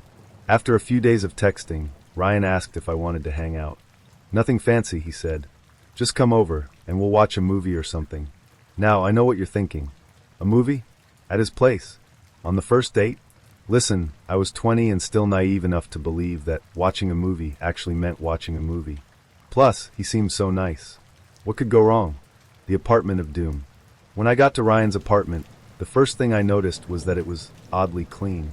Like, suspiciously clean. There were no dirty dishes, no random socks lying around, no weird beer pong table taking up half the living room. It looked like an apartment straight out of an IKEA catalog, which, in hindsight, should have been my first clue that something was off. Hey, Ryan said, flashing that charming smile as he opened the door. Come on in. I stepped inside, and he immediately offered me a drink. I've got beer, wine, or some fancy sparkling water if you're into that. Wine's fine, I said, trying to play it cool. We sat down on the couch with our drinks, and Ryan queued up a movie on Netflix. I don't even remember what it was because, within 5 minutes, we were deep into one of those flirty, back-and-forth conversations where every other sentence is an excuse to touch someone's arm or laugh a little too hard. At some point, the movie became background noise. We were sitting close, like really close, and I could feel the tension building. Ryan leaned in, and before I knew it, we were kissing. Now, let me just say, Ryan was a great kisser. Like, the kind of kisser that makes you momentarily forget how to think straight. Things started escalating quickly, his hand on my waist, my fingers in his hair, that kind of thing. Do you want to move to the bedroom? He asked, his voice low and a little breathless. I nodded, feeling bold and a little giddy. This was it. The kind of spontaneous, movie-worthy moment I'd secretly been hoping for. He led me to his room, and I couldn't help but notice how perfect it looked. The bed was made, the floor was spotless, and there was a candle burning on the nightstand. A literal candle. Who does that? We started kissing again, and things were heating up fast. Shirts came off, and I was just about to unhook my bra when Ryan suddenly froze. Wait, he said, pulling back. What's wrong? I asked, my heart pounding. He stared at me, his face a mix of guilt and panic. I have a girlfriend. Time stopped. My brain short-circuited. I just stared at him, trying to process what he'd just said. You what? I have a girlfriend, he repeated, like that was going to make this any less insane. I blinked, my mouth hanging open. Are you serious right now? He looked down at the floor, rubbing the back of his neck like he was the one having a rough time. I didn't mean for this to happen. We've been having problems, and I don't know. I guess I wanted to feel something different. I sat there in stunned silence, my bra half off and my dignity somewhere in the next zip code. So what? I said finally. You thought the solution to your relationship problems was to hook up with some random girl from Tinder? Ryan winced. I didn't mean for it to go this far. That doesn't make it better. I snapped, pulling my shirt back on. He stood up, pacing the room like he was the one who had something to be upset about. I swear, I'm not a bad guy. This is all so complicated. Complicated? I said, my voice rising. You have a girlfriend. That's not complicated, that's just cheating. At this point, I was done. I grabbed my stuff and stormed out of his room, muttering every curse word I could think of under my breath. Ryan followed me into the living room, trying to apologize, but I wasn't having it. Don't talk to me, I said, shoving my shoes on. But, no, you don't get to but me. Go sort out your relationship problems and leave me out of it. I slammed the door behind me and practically sprinted to my car, fuming the entire way. When I got home, I immediately called Claire and told her everything. She listened patiently, then burst out laughing. Wait, she said between gasps for air. He had a girlfriend? And he just forgot to mention that until it was almost too late. Apparently, I said, still seething. Girl, you need to write a book. You can't make this stuff up. So here I am, writing about it instead. So I almost hooked up with a guy who forgot to mention he had a girlfriend until we were halfway undressed. Dating is a nightmare, and I'm seriously considering becoming a nun. This all went down in late 2020, right in the middle of pandemic weirdness. You know, that time when everyone was either baking sourdough bread or spiraling into existential dread. I was somewhere in the middle, single, working remotely, and spending way too much time in sweatpants. My entire social life had shrunk down to Zoom calls, my cat, and the occasional trip to the grocery store. It had been nearly 2 years since my last breakup, and I wasn't exactly thriving in the romance department. Sarah, my best friend and eternal optimist, decided it was her personal mission to get me back out there. One night over a FaceTime wine session, she hit me with the dreaded line. You need to download a dating app. I groaned. Sarah, you know how I feel about dating apps. It's just a parade of dudes holding fish and guys who think a picture of their Jeep is a personality. She rolled her eyes. Not everyone is like that. Come on, Emma, you're cute, funny, and smart. You just need to find someone worthy of your chaotic energy. And it's a pandemic. What else are you going to do? She had a point. My chaotic energy had mostly been directed at my cat, Milo, who was starting to look deeply unimpressed by my attempts to teach him how to high-five. So after some gentle bullying from Sarah, I caved. I downloaded Hinge because Sarah promised me it was for people who are actually looking for relationships. I still wasn't convinced, but I figured, what's the worst that could happen? Spoiler alert, famous last words. Setting up my profile was like pulling teeth. I agonized over which pictures to use, trying to strike the perfect balance between I look fun and approachable, and I swear I'm not one of those people who makes everything about brunch. Sarah insisted on helping, which is how I ended up with a bio that read, can name all 50 states in alphabetical order, but can't parallel park. Let's see who embarrasses themselves first. To my surprise, it actually worked. Within a few days, I had a handful of matches. Most of them fizzled out after a couple of messages, but then there was Jamie. Jamie's profile immediately caught my eye. He wasn't ridiculously hot or anything, but he had this laid-back, outdoorsy vibe that felt normal. His pictures showed him hiking, playing guitar, and hanging out with his dog, a golden retriever named Max, who looked like he belonged in a dog food commercial. His bio said something like, lover of books, long hikes, and bad puns. 6 feet 1 inch, because apparently that matters. Dog dad to Max. Yes, he's the goodest boy. It was charming without trying too hard. Plus, he had a dog. I mean, come on. Jamie messaged me first, which is always nice. His opener? If you could only eat one food for the rest of your life, what would it be? And why is it tacos? It was cheesy, but in a self-aware way that made me laugh. We started chatting, and it felt easy.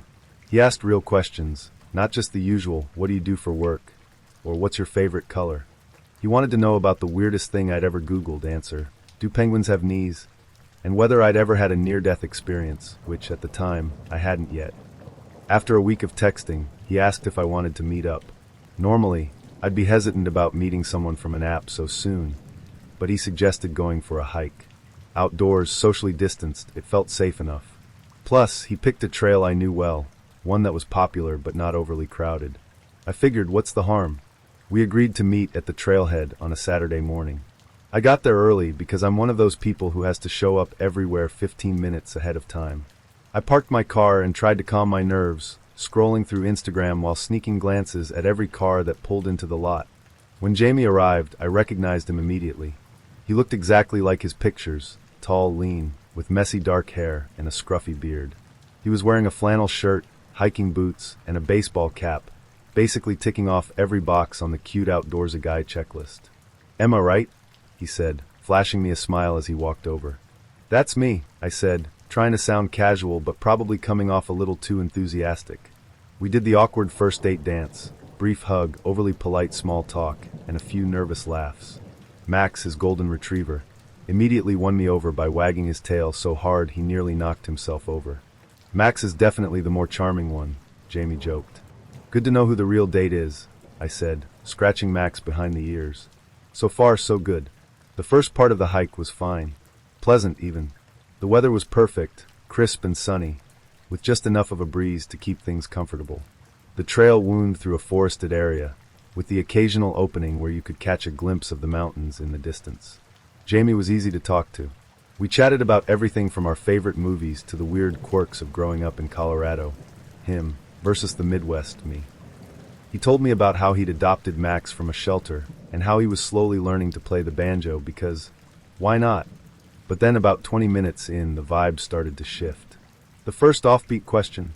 "So," Jamie said as we rounded a bend in the trail, "do you think people are born evil, or do they become that way?" It caught me off guard. That's a deep question for a first date."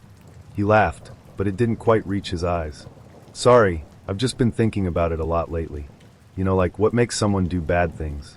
Is it their upbringing, their environment, or is it just who they are?" I tried to brush it off. "I guess it's a mix of both." "Why do you ask?" He shrugged, his expression unreadable. "Just curious." I wanted to believe it was just an awkward question, that maybe he was one of those introspective, overthinking types who liked to wax philosophical. But as we kept hiking, his questions got stranger. "What's the worst thing you've ever done? Do you think everyone deserves a second chance? If you had to disappear, where would you go?" I tried to laugh it off, but I could feel my palms getting sweaty. Was he trying to be deep and thought-provoking? Or was I on a date with someone who was genuinely unhinged? At one point, I said, "You're asking a lot of heavy questions for a Saturday morning." He smiled, but it didn't reach his eyes.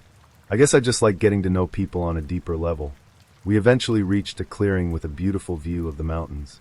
Jamie suggested we stop for a break, so we sat down on a rock, and I tried to focus on how pretty the scenery was instead of the fact that my date might be a future Netflix documentary subject.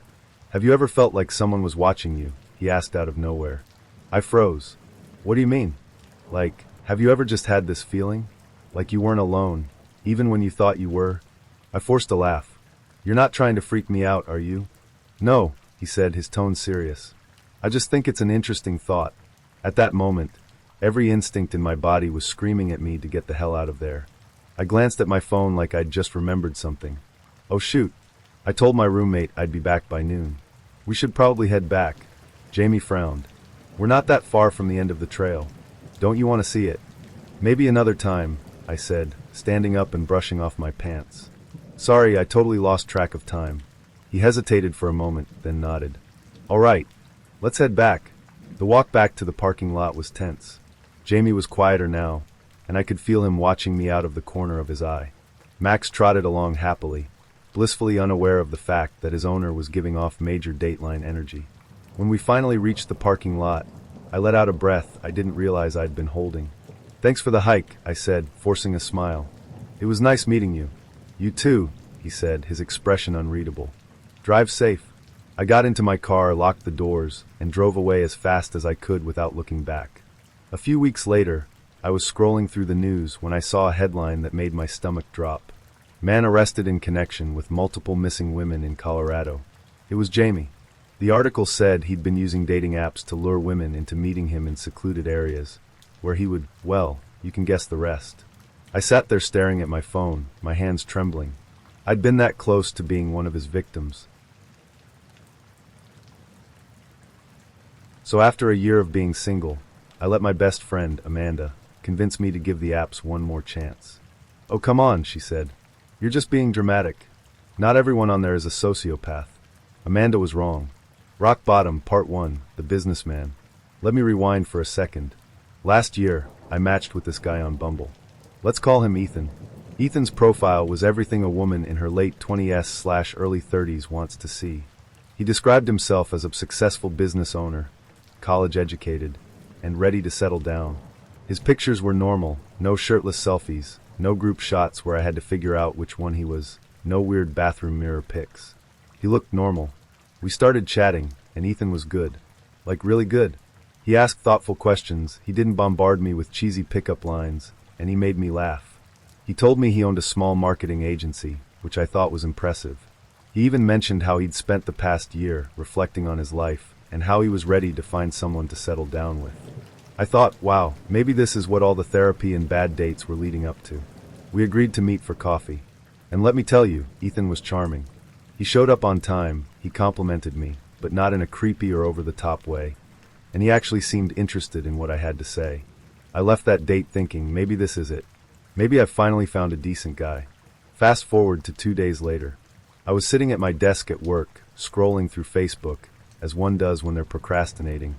And I got a notification. Someone you may know. I clicked on his profile out of curiosity, and that's when I saw it. Someone had commented on one of his recent photos. "Glad you're out, bro, hope you're staying out of trouble this time." Excuse me? Being the curious, nosy person I am, I started digging. And that's when I found out that Ethan had been released from prison 2 weeks before our date. He'd spent the past 14 years in lockup for armed robbery, social security fraud, and child endangerment. 14 years. He was 36, which means he went to prison at 22. His successful marketing agency? Yeah, that was a side hustle he'd started in prison. His year of reflection? That was literal prison time. Needless to say, I blocked him immediately and spent the rest of the evening reevaluating my life choices. Rock Bottom, Part 2, The Cop. Before Ethan, there was Mike. Mike was one of those guys who looked like he'd walked straight out of a Hallmark movie. Clean cut, broad shoulders, big smile, golden retriever energy. He messaged me first with something witty about my bio, and I thought, finally, a guy with a personality. Mike was a cop, or at least that's what he said. He told me he'd been in law enforcement for 10 years and was up for a promotion to chief. I wasn't sure if I was ready to date a cop, but he was so charming and polite that I thought, why not? We went out for drinks, and honestly, the date was fine. Not amazing, not terrible. He seemed like a nice enough guy, but there were a few things that felt a little off. For one, he talked about himself a lot. Like, I could barely get a word in before he'd interrupt me to tell me another story about how he'd saved the day at work. The other thing that bugged me was how vague he was when I asked him about his job. I'd ask something like, "What's your day-to-day like?" And he'd just say, "Oh, it's always different." Keeps me on my toes. Still, I figured maybe he was just being cautious about sharing too much since, he was a cop. Fast forward a week, and Amanda sends me a link to a news article with a text that just says, "Isn't this the guy you went out with?" I clicked the link, and there he was, Mike, staring back at me in a mugshot. Turns out, Mike had been fired from the police force a month before our date. Not only that, but he was under state and federal investigation for stalking, domestic violence, and illegally wiretapping his ex-girlfriend. I spent the next 24 hours convincing myself that I was not, in fact, cursed, but just very, very unlucky. The return to the hellscape. Which brings us to now. Against my better judgment, I let Amanda convince me to re-download Bumble. She said, "You've just had bad luck. Lightning doesn't strike 3 times. Amanda was wrong again. I matched with this guy named Chris last week. His profile seemed normal. He worked in tech, he liked hiking, he had a golden retriever, red flag. Maybe? I thought, okay, let's give this one more shot. Chris and I started messaging, and everything seemed fine at first. He was funny, polite, and didn't send me any unsolicited shirtless pics, which, at this point, felt like a win. But then about 5 messages in, he hit me with, "So, how do you feel about polyamory?" Now, I'm not knocking polyamory. It's just not for me. So I told him as much, thinking that would be the end of the conversation. But Chris was not ready to let it go. He spent the next 20 minutes trying to convince me that monogamy was a social construct and that I'd be happier and more fulfilled if I just gave polyamory a shot. When I politely declined, he said, "Well, it's your loss. Most women would kill to have a guy as emotionally evolved as me." I unmatched him immediately. Here are some of my tidbits from over the years. One from Match.com had a bunch of face pics, extremely attractive, and said she's athletic, when in reality she was morbidly obese, probably 5 feet 5 inches, near 300 pounds. I still met up with her at Starbucks and spent a half hour chatting, then gave her a nice to meet you conclusion and never spoke with her again. A day later, she writes a psychotic, pissed off, 3-page email along the lines of, "What's your fucking problem? Are you superficial about my weight, you asshole?" WTF, seriously, I never even said a word about it, even though she lied about her weight and body type. Another girl I met on Match was a hardcore alcoholic. Worst I've ever seen, and my dad was one. She was 10x worse. Drank straight vodka like any of us would drink water. She was constantly getting into fist fights, squatting and pissing everywhere during the date, and was so bad at the end of the first date that I felt like I had to babysit her. She was no longer able to walk, so I took her home and let her sleep in my bed. Then I took care of her the next morning, as you'd take care of a sick child. Since we originally drove and met at a mutual place, I couldn't take her back to her car to drive home that night due to her condition. Not as if it were much better the morning after. One girl I dated twice popped this line on me. "Oh, I thought I should tell you this. Technically, I'm still considered married in Bermuda." I never spoke to her again, and she became a stalker lunatic, texting me 15x a day, no exaggeration, calling constantly and leaving messages for 2 weeks. Someone I dated for 3 months, of whom I was absolutely in love with, wound up having cheated on me the entire time with her douchebag drug addict ex from NYC. I have the biggest cheater/liar radar on earth, and she completely fooled me, and is still one of the few who were able to do so to this day. I found out after I started getting late-night prank calls from him while she laughed in the background, and both of them were high. Looks like she was also a druggie, which I never saw any signs of. I had to get a restraining order against both of them. I also reported him to the police as being a drug dealer. Kind of funny, during the second date with my ex from college, we went back to her house with her parents and found out that their house was robbed.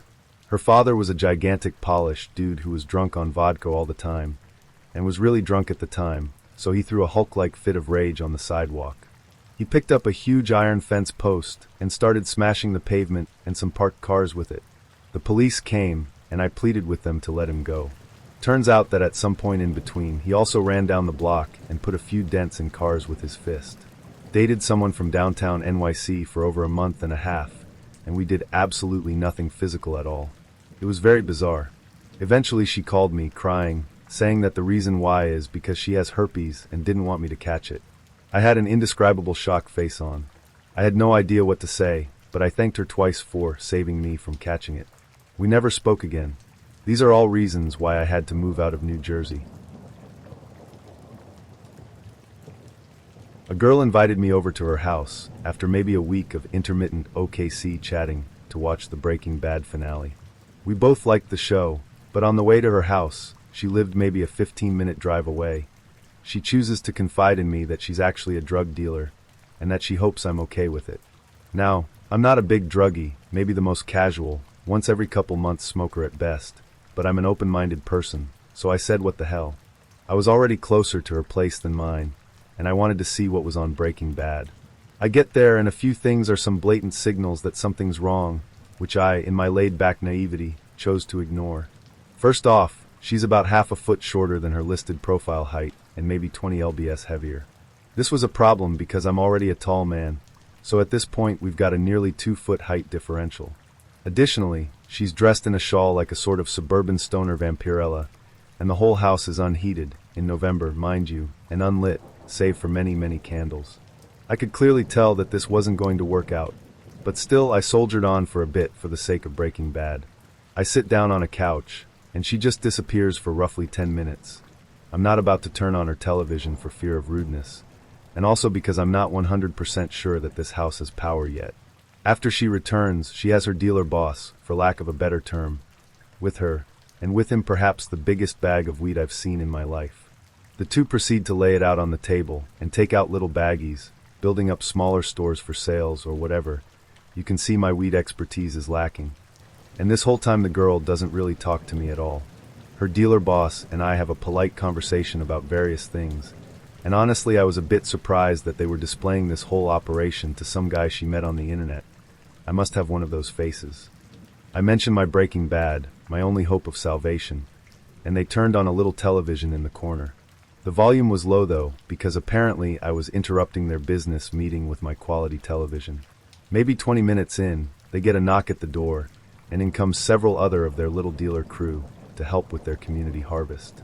Here I am, sitting on a couch in the corner, a fly on the wall, as 6 people just talk shop about drug dealing while bagging up little weed parcels for all the good little boys and girls. All this time the girl didn't really talk to me at all, and the other people made more polite small talk. After Breaking Bad, admittedly I missed a lot of the plot. I excused myself and left. A story from a friend of mine to add. I online date quite a bit, for I don't have the time or desire to go to a pub to meet women, and also it is a great tool for weeding out the crazies. One of my worst experiences was a few years ago, and really it isn't all that bad, however you may enjoy my tale. We met on Match.com, and hit it off in email pretty well with a few small warning signs that at the time seemed like general inquisitiveness.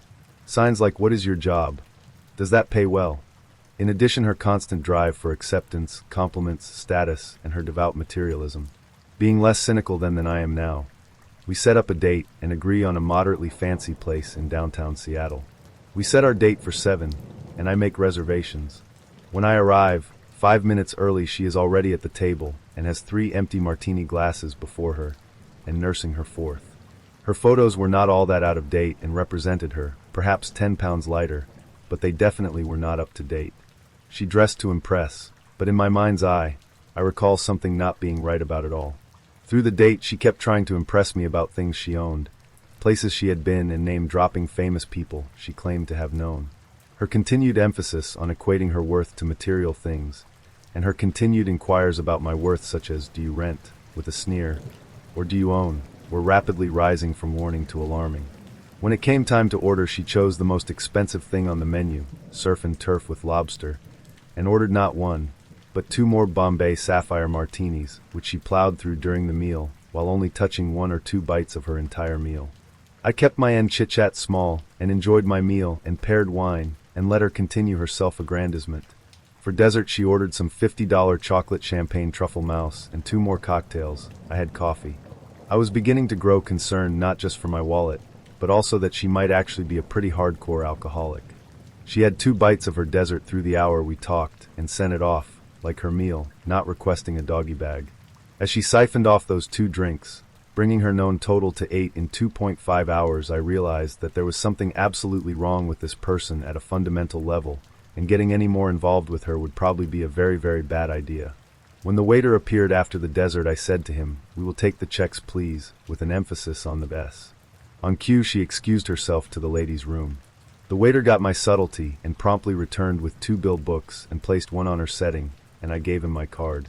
She remained in the bathroom until the waiter returned with my card and the receipt. As she came to the table complaining loudly about the bathroom, I bid her good evening and told her that I really wasn't interested in pursuing a relationship with her, but that I wished her the best of luck, and turned to walk to the door. About the time I got to the door, I heard her scream, "For $100. I am not paying this," and I walked out. I never heard from her again, and I hope she got the help that she needs. Also, I would like to add that since this date I moved from the Pacific Northwest to a suburb of Stockholm, Sweden. Where here in Sweden, at least on the first date, women always pay for themselves because regardless of gender, equality is equality.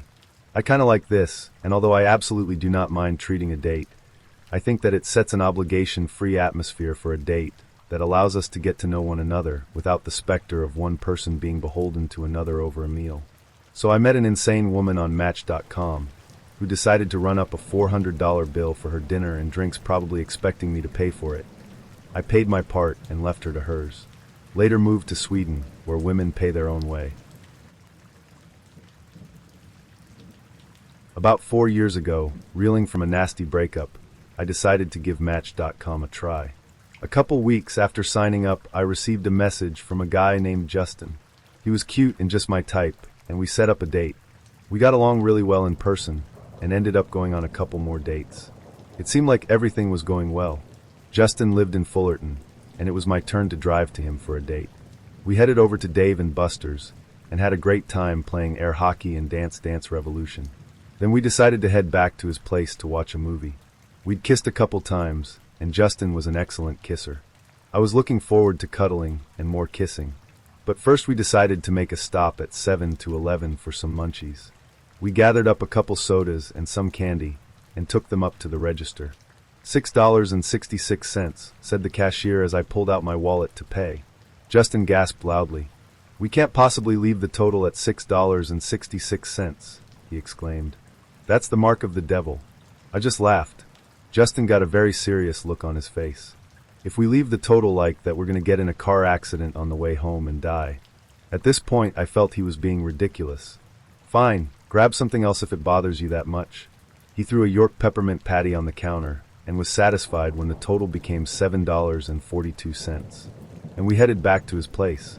After picking out a movie, we grabbed our bag of snacks and plopped down on his bed. I proceeded to take off my shoes and get comfortable. But Justin gasped again. "Oh, my God," he said. "Are those the socks with separate toes? Those really freak me out." I looked down at my striped toe socks. How could anyone be freaked out by something so goofy?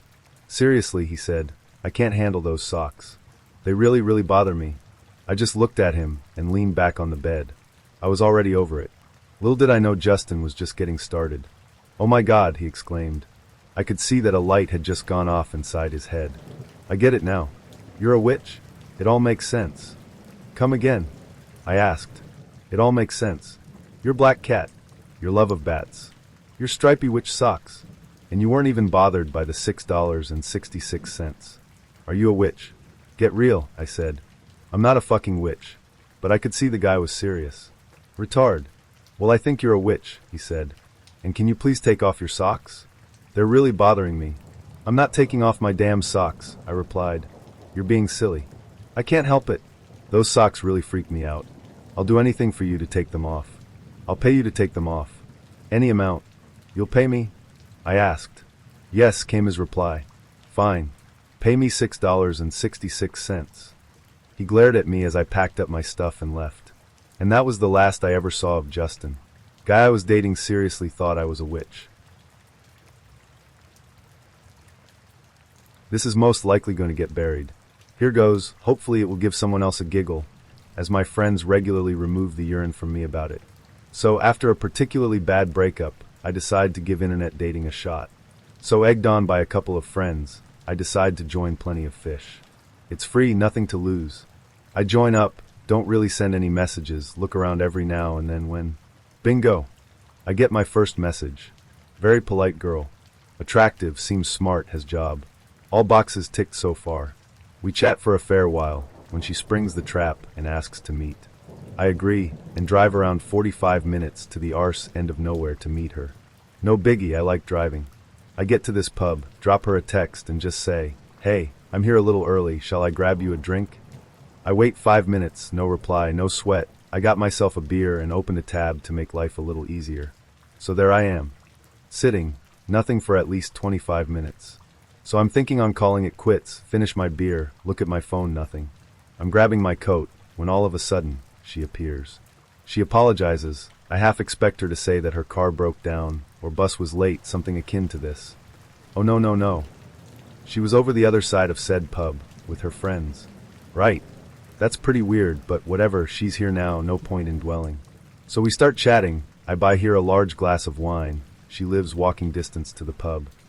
After about 15 minutes of fairly open conversation, she starts telling me about how she owns her own house and has a friend living with her, whom gets drunk often and like to vom all over the place. Lovely. However, this kind of dominated all the conversation for the best part of an hour, all the while she keeps those large wines coming, on tab. Eventually, the buck stops and she looks at me completely fuck-eyed. She can't even sit up straight without propping herself.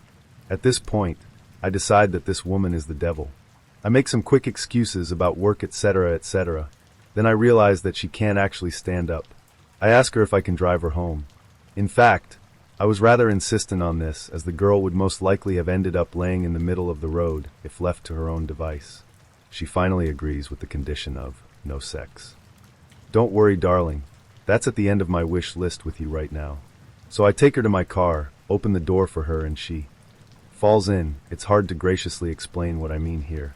She is literally sitting in the footwell, looking up at me as if I tripped her. I can't even be bothered anymore. I close the door, walk around, and start the longest short trip in history. She's giving me dumb shit directions. Right on the roundabout. It's a fucking one-way street, etc., etc. Anyway, I'm driving. By this time, she is now sitting in the seat. She looks to me and says, "You're a wanker." I know this. You have a nice car. You must be a wanker. I have a relatively nice car which I have worked hard for. I don't even answer her. We finally, after multiple wrong turns, get to her house. I say, "Thanks for the enlightening afternoon." Yup, wasn't even an evening date. She doesn't say a word, stumbles out of the car, slams the door. I drive away with yet another dent to my self-confidence. Another one of mine, which was the worst date ever. I was forced to leave my house for the evening due to a halfway down tree aimed at my house, and I put a message out on FB about the issues. An acquaintance of mine immediately texts me and offers to take out for dinner, drinks, and a concert to cheer me up.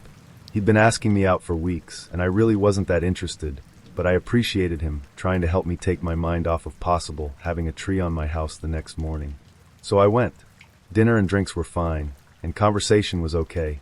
We just didn't have much in common. We go to the concert, and I know a lot of people there because it's a small town. That's when things start getting weird. I started talking to a group of my friends and introduce him. He doesn't say a word and stands behind me the entire time staring at me, as if he can only talk to me. I try to start up a conversation, and he gives me one-word answers and doesn't have anything to say. So we go to the dance floor of the concert. I tell him I want to dance and says he doesn't dance. Sits down and just stares at me. So I try to dance a little, but I can't with him just staring at me. I ask him if he wants to leave. I give him the benefit of the doubt. Maybe he just really hates dancing. And we decided to go get another drink. My friends text me about a party, and I ask him if he'd like to go, and he says the dreaded line, "Whatever you want to do, hell yeah. You're starting to weird me out. Let's go be around other people I trust." We show up at my friend's party, and he once again refuses to say a word to any of my friends, and follows me around not really talking to me either. I decide Eve had enough trying to coax him out of his shell and get to know him, hoping he will find someone else he relates to. I start talking to a group of my girlfriends, and we play a card game. He comes up to me, asks me for my keys. I had been driving us around, thinking he just needed to grab something. An hour or so goes by, and I've completely forgotten about him. I get my phone out to call him, hoping he hadn't stolen my car, and find 4 to 5 text messages on my phone. It's him. Apparently, he had been sitting in my car the whole time texting me, and I didn't realize. He states how angry he is that I'm not talking to him, and I've been ignoring him all night. He accuses me of flirting with other guys, even though I've been talking to my GFs all night, and I am just using him for a free concert, even though he had been begging me to go out with him for weeks. I go out to my car and am pretty livid that he's been sitting in my car, sending me ridiculous text messages, accusing me of ignoring him, even though he's been sitting in my car for an hour.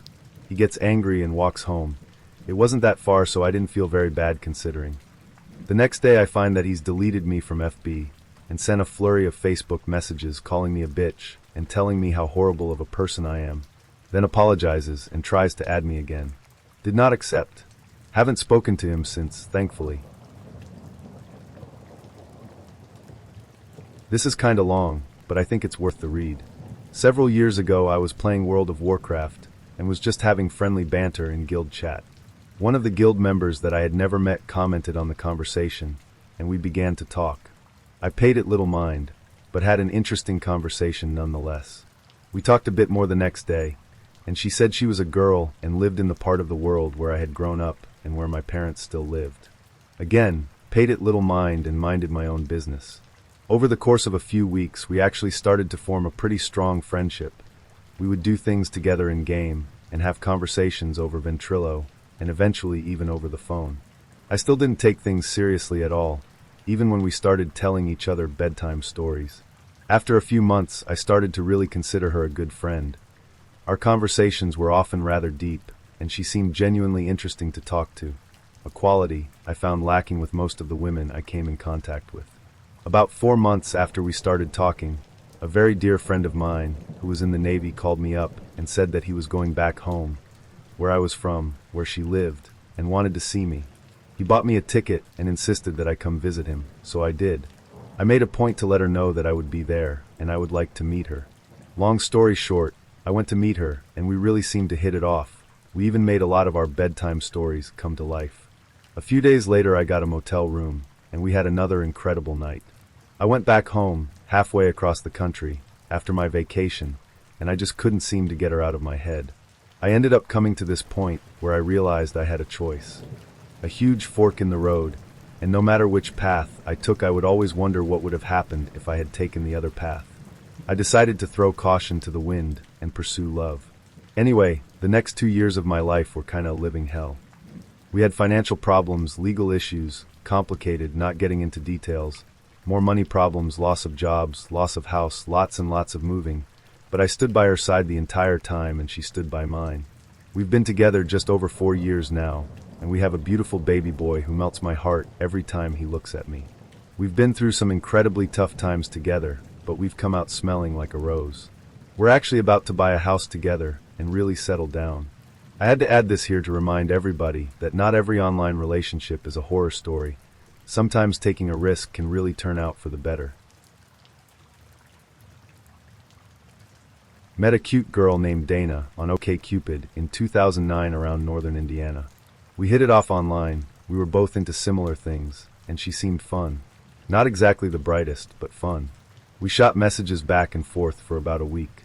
We were both in college at the time, and she lived pretty far away, but I decided to meet her for a first date and see how things go. I drive the 50 minutes to her house to pick her up. As I walk to the front door, I notice a pink Power Wheels and trampoline on the front lawn. Looking back on this from a distance of many years, I should have stopped right there, turned around, gotten in my car, and driven back home. But I hadn't gotten laid in a long time, so my brain was tuning out any and all such red flags. Undaunted by the obvious warning signs, I ring the doorbell. A 12-year-old boy answers. "Who are you?" he asks me in a thick hick drawl. Before I can answer, his younger sister of about 7 runs up behind him yelling, "It's Dana's internet boyfriend." From the couch in front of the living room TV, displaying a riveting NASCAR race, comes the voice of what I can only assume was a large, middle-aged man who had to be her dad. "Danner, your date's here."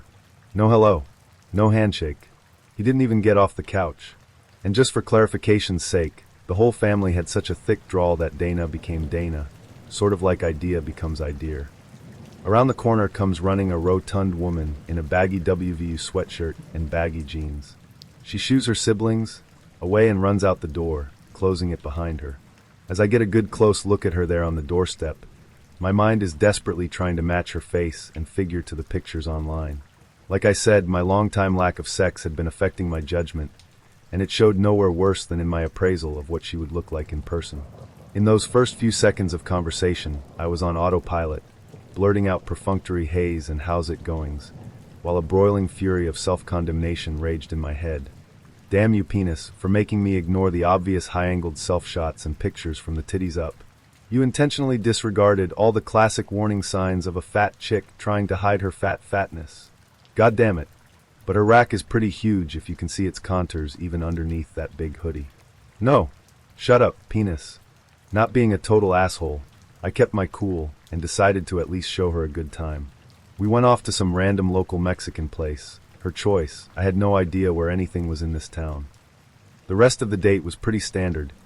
Food, conversation, laughs. A visit to the park playground cause there wasn't shit else to do in this podunk place besides go bowling, and fuck that unless I'm completely wasted. Finally I drop her back off at her house. Say I had a great time, but don't know how things will pan out cause we live so far away. Give her a good night kiss and drive home. Here's where shit gets hilarious. 20 minutes into my journey back I get a text from her that reads, "Hey, I just want to know, are you a player? Do you use girls for your own pleasure?" I text back, what? Reply, well, I am just trying to find out if you will take this serious. I don't want to scare you off, but I want to make sure we are on the same page. I say, look, we've been talking for a week and have only known each other in person for all of 3 hours. There's nothing to take serious. Let's just have fun and see where it goes. I have absolutely no intention of seeing where anything goes, but I want to let her down easy. Nonetheless, the crazy is unleashed without me even having to let her down. She doesn't text me back after that, so I think, hey, she got the message and calmed down. I get home around 10:30 p.m. It's Friday. It's college. My roommates and I end up going out and getting shit-faced. I pass out at our friend's house, but had left my phone in my room. When I get home the next afternoon, I grab my phone and see that I have 18 missed calls, 42 text messages, and 7 picture messages. All from the same girl. What? The flying fuck. I won't list the entire smorgasbord of desperation, but it went something like this. 11:12, hey, 11:34, hey, what are you doing? 11:50, I miss you. 12:01, are you mad at me? 12:10, why aren't you answering? 1 o'clock, I knew you were a player. 1:21, damn it, please talk to me. 2:19, I'm sorry I called you a player. 2:33, picture MSG of her laying on her bed in bra and panties. 2:34, what you are missing right now. 3 o'clock, pic MSG of her lifting her breast to her mouth and licking it. 3:01, I want you so bad right now. 3:45, come over. 3:57, my parents are gone, I'll be just us. 10:49, hey. 11:15, pic MSG, one arm cradling her boobs over the nipples. 11:16, let's hang out tonight, winking and laughing, etc., etc., and on and on and on. Needless to say, I never texted her back. My friends and I had a good laugh about the whole situation, the ridiculous text messages, how I dodged a crazy bullet. But the damnedest thing is, over the course of the next few years, I would still randomly get a "Habe" from her every couple months. Like she thought that I would forget how bats hit insane she is if she just gave it a few months to simmer down. Okay Cupid, never again. She did have some great tits though. I've gotten into 2 serious, long-term relationships with guys I've met on online dating sites. 2.5 years with the current one, and going strong. I did go on a 24-hour-long date with one guy, which should have been about 6 different dates. Actually, it never would have gone bay one date if I'd gotten out of the car when I should have. That was about the point. He said he hated gay people, and surely you don't believe in that monkey shit. Atheist in the house. Anyway, on this one date we went mini-golfing, played pool/arcade games, went for lunch, I met his mom. He took me to the top of one hill in the city I'd never been to before, then to his high school to teach me how to play his professional sport, frisbee golf. Then to the top of the other big hill in town, then back to meet his mom a second time and show me his room, dinner, movies. At least I made him sit through New Moon. Supermarket for wine, my place for strip poker. One thing led to the other and he stayed the night. During the frisky times, he asked me 3 questions a man should never ask a girl, especially when it's the worst sex she's ever had. Will you be my girlfriend? Is it big enough for you? Have you come yet? The answer to all 3 should have been a resounding no. Anyway, then breakfast the next morning, and then he wanted to take me to an engagement party as his girlfriend. But I made my excuses and said I had a friend in dire need of my help. Ended it all the next day, citing irreconcilable differences. He was gutted. The whole time we were out together he kept saying, "Where did you come from?" All this because my now boyfriend of 2.5 years disappeared, standing me up. All before we were officially a thing, of course. Don't go out on really long dates with people you actually have nothing in common with, and are a seriously shitty lay just because you're mad at the guy you really liked, and had a few dates with for standing you up and disappearing for a couple of weeks. A friend of mine's story to add. Went on a date with a girl I met through OkCupid. We met at a local bar for a couple drinks. This sounds really pompous, but I could tell just by speaking with her that I was out of her league. Way above her, in fact. She was working at a bookstore, didn't seem well educated, and was just generally devoid of long-term goals and motivation. However, I definitely would have slept with her if given the opportunity. I decided that I would entertain her for an evening, buy her some drinks, and see where it went. She was very pleasant and cheery, and the conversation was fluid. As the night wound to a close, she said she had to get up for work in the morning. We walked outside the bar, and I received a nice kiss, tongue and all. She declined me to walk her home because she didn't want to be tempted to invite me in. Okay. We texted sporadically through the week about our work days and other trivial things. She mentioned one evening after work that she was feeling exhausted and could really go for a massage. I, being the gentleman I am, offered my amateur services. She said I should meet her at her place at 9 p.m. Done deal. Walked to her house, and she invited me in. I asked what she wanted to do, suggesting TV or a movie. She replied that she didn't have a TV. Okay. I wasn't sure what else you do at a stranger's house that doesn't have a TV other than give them a massage. She gives me a tour of her home, which ends at her bedroom. This is basically a script from the movies at this point. Knowing my role, I sit on her bed. She comes into the bedroom and locks the door behind her. I thought to myself that this was suddenly a different kind of movie, and I definitely wasn't sure what kind. She kneels on her bed and faces away from me, pulling her shirt off. I couldn't see anything, but I liked my odds at this point. She lays down on the bed and hands me a body butter bar.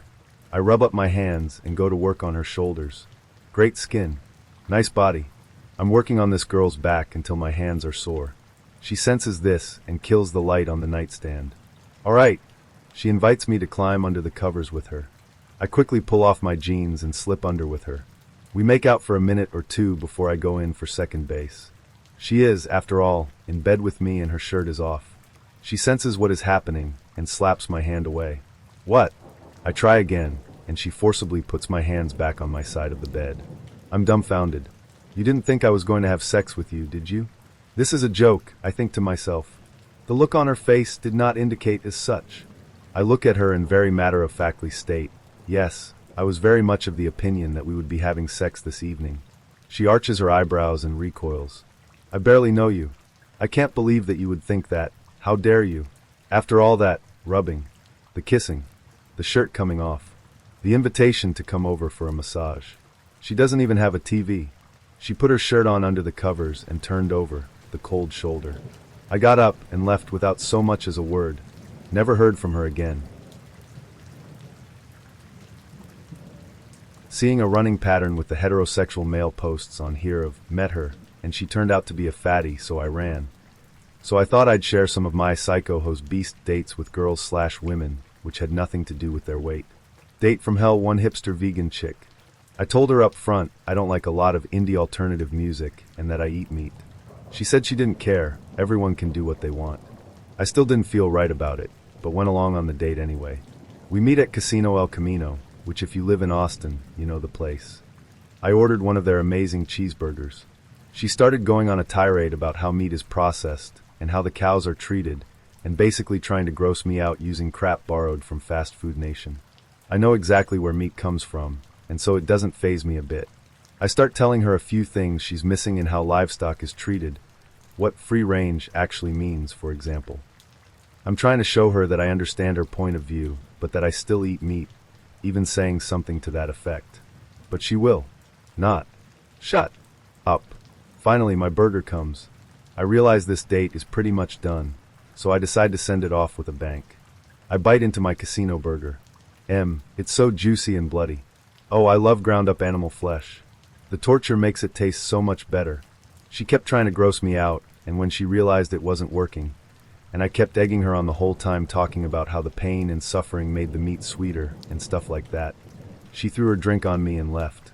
Had a blast, but that jacket still smells faintly of PBR 3 years later. Date from hell 2. Meet a girl online. She's one of those fake goth girls. Basically, when Marilyn Manson was popular, they bought their entire wardrobe from Hot Topic, but mention Skinny Puppy or Bauhaus to them, and you get blank stares. Anyway, we meet at Waffle House, her choice, not mine, and she's wearing a very low-cut shirt that shows off her vast tracts of land, and she has an almost foot-long ink tattooed on her cleavage. Thinking I have a topic of conversation finally, I say, they did nice work on that ink tattoo. When did? It's not an ankh, it's a vampire cross. That's an ankh. The Egyptian hieroglyph for life. It's associated with vampires because it's not an ankh, it's a vampire cross. I left quickly. Date from hell 3. Valentine's Day is the single SAP stream day. Almost every single girl in the country feels horrible if they don't have a date, so they'll say yes to anyone who asks them out.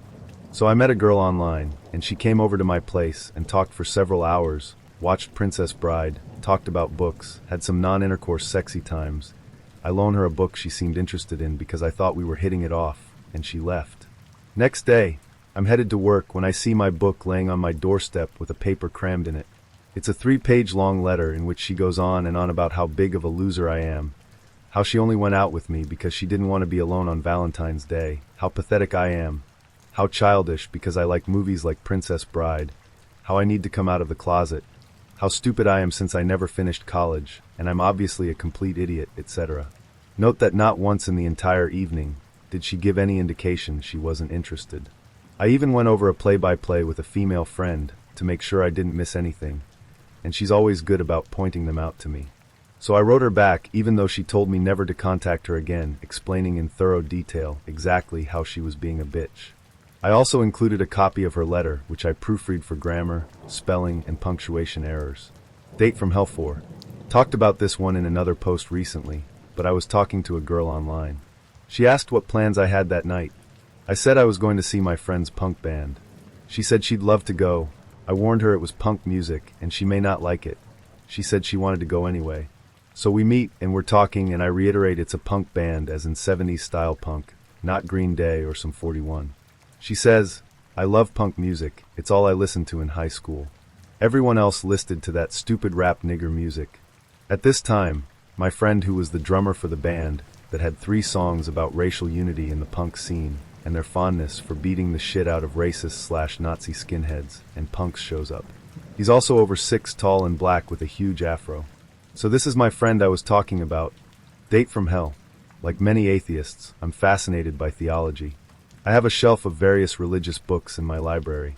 Girl comes over, have drinks, she smokes 2 bowls, but I decline because it's not my thing. Blah blah, sexy times. Afterward, she starts looking over my bookshelf, talking about how much she loves Harry Potter after seeing I have them, and asking about some of the other series like Dresden Files I have. Then she notices I have the Satanic Bible, and starts screaming that I'm evil. I point out that I have 2 books on Satanism, 5 on Wicca, 10 on Christianity, including for different translations of the Bible, 2 on Buddhism, etc. Doesn't matter, I'm an evil Satanist, and I'm going to hell. Please note the following. She knew I was an atheist. We'd talked about it several times. She was intoxicated, doing drugs, engaged in premarital sex with me, had bragged earlier about her lesbian encounters. But owning a book is what's evil. Date from Hell 6. She comes over to my place. I cook us dinner. She calls her dealer, who comes over with 3 guys who look like leg breakers, so she can buy an 8-ball of Coke, then argues with the guy aggressively over the price. WTF? Date from Hell 7. I have 3 go-to-movies for dates who come over to my place to watch a movie. I of course let them look over my DVD collection and choose whatever they want, but if they ask me to pick, I pick one of these 3 movies: Stardust, Princess Bride, and Casablanca. They're all romantic movies, but also very good movies. So we're watching Casablanca. She's quiet through the entire film. Movie ends, she's still quiet. I ask her what she thought of it. It was good, but why did they have to make the Germans so mean? I met this girl on OkCupid, and honestly wasn't that physically attracted to her. She seemed quite interested in me, and I hate how I got shut down from possible dates because I'm not the best looking guy around, so I decided to give this date a shot. Firstly, she lived way away from me, and in a maze of a residential area. I pulled up to her rundown trailer, and thought to myself, no problem, Ace. You once lived in a trailer too, you know. So I stepped out and walked up the dirt driveway to the front door and knocked. I hear a voice from the other side of the house, letting me know that they do not use the front door, and to come in the side sliding glass door. I head on over and take a step inside, and the next thing I know my senses are under attack. My ears are being pierced by what sounds like hundreds of screaming babies. My nose is being assaulted by whatever the hell the mother was cooking. My eyes couldn't focus on one thing, because of all the skittering of cockroaches everywhere. I took a deep breath and decided to muddle on through. I went back to the girl's room, let's call her Lisa, and sat while she continued to get ready. After Lisa was ready, we started to head out when I hear her mother call to me. Hey, you think you could pick up some sugar while you're out? I let out a groan in my mind, then turned to her with a smile. Sure. No problem. I kinda expected her to give me money for this, but she turned around and returned her attention to what I can only assume was the bubonic plague in edible form. Lisa and I disembarked and managed to navigate the maze successfully, and went to a local store. Picked up the sugar, then went on our date. We went to see some absolutely terrible horror movie, because that was what she wanted to see. In the theater, it was obvious she was wanting me to make moves on her, but I simply wasn't interested, and we had only had about 8 words with each other prior to the movie. After the movie, I took her back to her place, and she sat in my car awkwardly waiting for me to bust a move. When I didn't, she said, "Okay, well, I don't kiss on the first date, but how about a hug? I made an awkward smile and nodded. The hug couldn't have been more unnatural, and she stepped out. As I'm arguing with my GPS trying to get back home, I receive a few texts from her, asking how I felt the date went, and then informing me that she thinks I could be the one to bring her back to guys. I arched a brow at that last message and asked what she meant. She told me that she was a lesbian up until that date and was hoping that I could put back on the straight path. It all started to make sense. The fact that her hair was shorter than mine, her general masculinity that made me feel like the lady on the date, even though everything was coming from my wallet. I texted her back and said that the date was fine, but that I doubt I was manly enough to bring her back to men. She assured me that I was wrong and continued to text me for a few weeks afterwards, even though I had long stopped responding.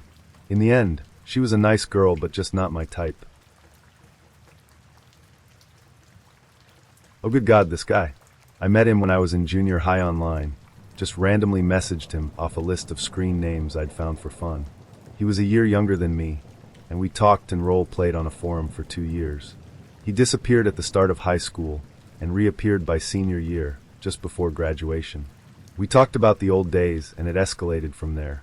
I live in California, he lived in Maryland.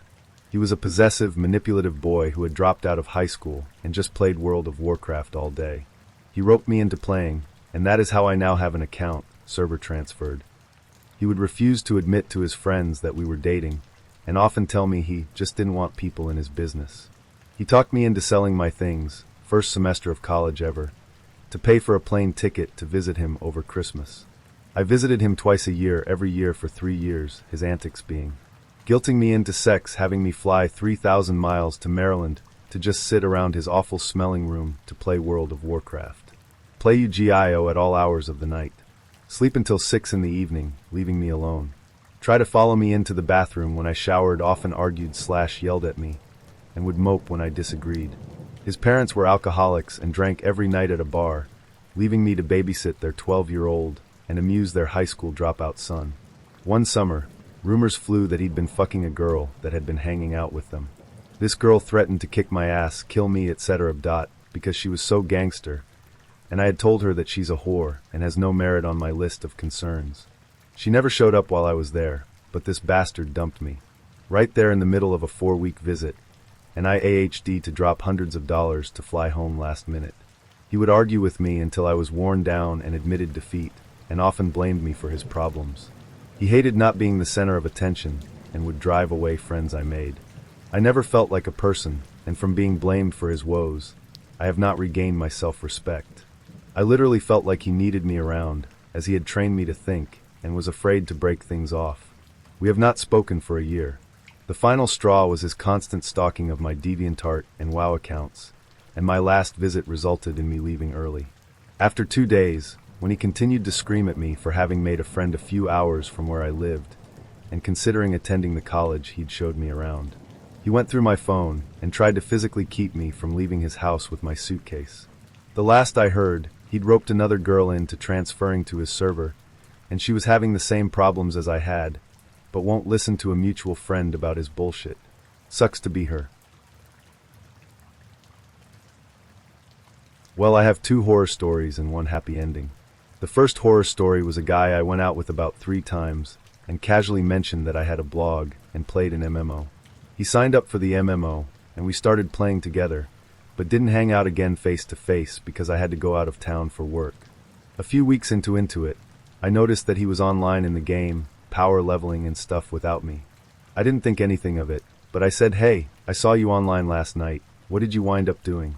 Any new content?" And he denied it. This happened a few times, and he would always deny it, even though his level was getting higher and higher, and I could see him online, plain as day. I thought it was a dumb thing to lie about, and an even dumber thing to fight about, so I stopped messaging him. About that same time, I started getting really vindictive, nasty comments on my blog. They said things that didn't really make sense, like they were coming from someone who knew a little about me, but not enough to really zing it, so they filled in the cracks with made-up guesswork. It didn't take long for me to fill in the blanks and realize it was this guy. I turned off the comments feature on my blog, and he started texting me and calling me. Non-stop. Finally, I changed my number, my blog address, and any other digital information I could. I'm really glad that fucker never knew where I lived. The other, I've written about a couple times on various other Ask Reddit threads. I met a guy on a dating site. We usually hung out one-on-one, but he met my friends occasionally. He was always really sweet to me in private and pretty cool around my friends. It got to the point where I wanted more, so I said as much, and he went off on me, saying my weight was disgusting. I weighed about 60 pounds less than he did, and was only a few inches shorter than he, so he wasn't exactly thin himself, and I was gross and stupid. He would text, call, email, and Facebook me periodically to remind me that he felt that way. I just forwarded all of his bile to his new girlfriend, including the parts where he mentions being interested in cheating on her. But my happy ending came about a year ago, when I went on a date with my current boyfriend. We met on OkCupid, and after 2 weeks of texting decided to meet for pizza. I took a cab because after those 2 negative experiences, I didn't want my car to be seen, even though I knew several of his coworkers personally. It was raining, and he accidentally left the headlights on in his car. We talked for hours, so when we came out, he had a dead battery. He called his sister, who came with jumper cables, and said here, and went inside to play pool. So I stood in the rain with him and helped him jump his car. Then he said, "Would you like to hang out for a while longer? I live right around the corner. Least I could do is offer you a towel." So I decided to go back with him. I wound up going back to his house and watching Aladdin with him, of all things, and doing some pretty heavy making out. He drove me back to my neighborhood and said, "Not that horrible kiss of death, I'll call you. But so, how long do I have to wait to see you again?" Then he kissed the fuck out of me. A week later, we were Facebook official, and almost a year later, we're still together. I had a comically, cascadingly bad date once. It eventually got funny. Was living in a smallish town where if you wanted to date, well, beggars can't be choosers. I was set up with this hockey bro who was pretty popular in town, but God, I can't comprehend why. It was basically like talking to Ryan Lochte, and I wasn't any better.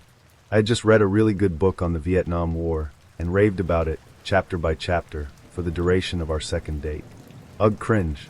He could not have been any more bored.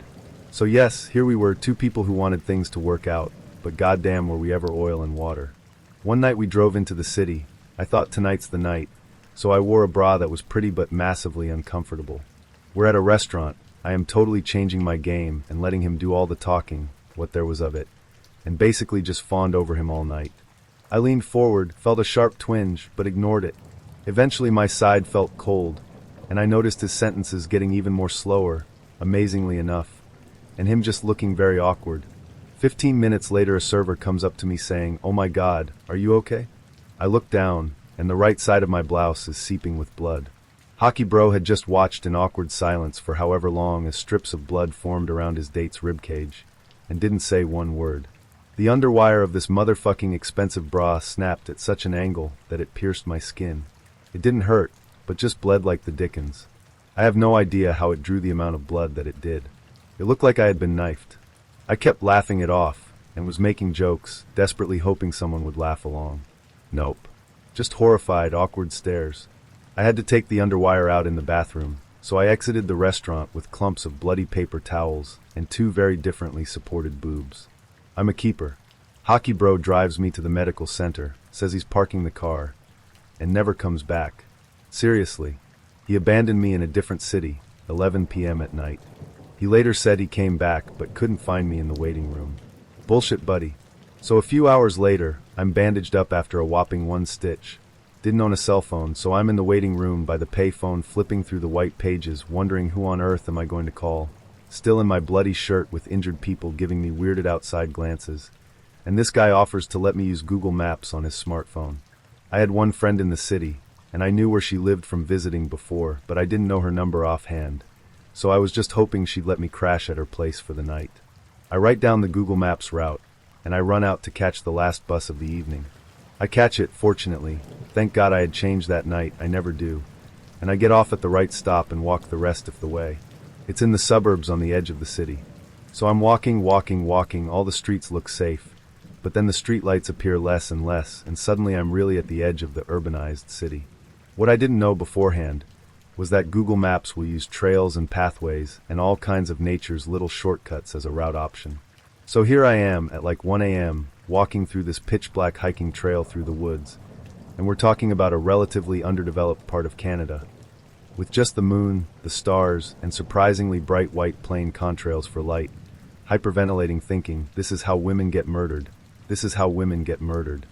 I had a pen out for protection, using my other hand to cup my boob, because for me it hurts a bit when it's not supported. I have never in all my life been more alert and tense until that walk. I see some lights in the distance, and that's when I notice all the jackrabbits. There are tons and tons of jackrabbits, and I immediately get 10 times more nervous because where there's jackrabbits, there's coyotes. And right when I thought coyote, I heard a whine, about 15 feet away from me in the brush. I knew that there were houses under the hills, but that whine sure as fuck sounded right there. It was so comical. The timing was movie perfect. I immediately sprint like a bat out of hell towards the lights. And I'm no runner, so my wee little heart is just giving her. I broke through the trees, and up ahead amid darkened auto shop buildings and industrial factories was the beaming glow of a 24-hour Tim Hortons. And then it was funny. All of it, the whole night, was just hysterical to me. I stumbled inside. The poor cashiers just blinked at me. I looked like I had been assaulted and left for dead. I straightened myself out, told the story, and we all had a good laugh. I ended up staying most of the night, sipping hot chocolate, totally unwilling to go outside again. One of the girls hung out with me on her break, and we got chummy, both being the same age and both sort of depressed about fucking up our lives and feeling apathetic about our futures. And in the morning she and her mom drove me all the way back to my town. Motherfucking hockey brothers. This guy asks me out to a student graduation recital at a music academy.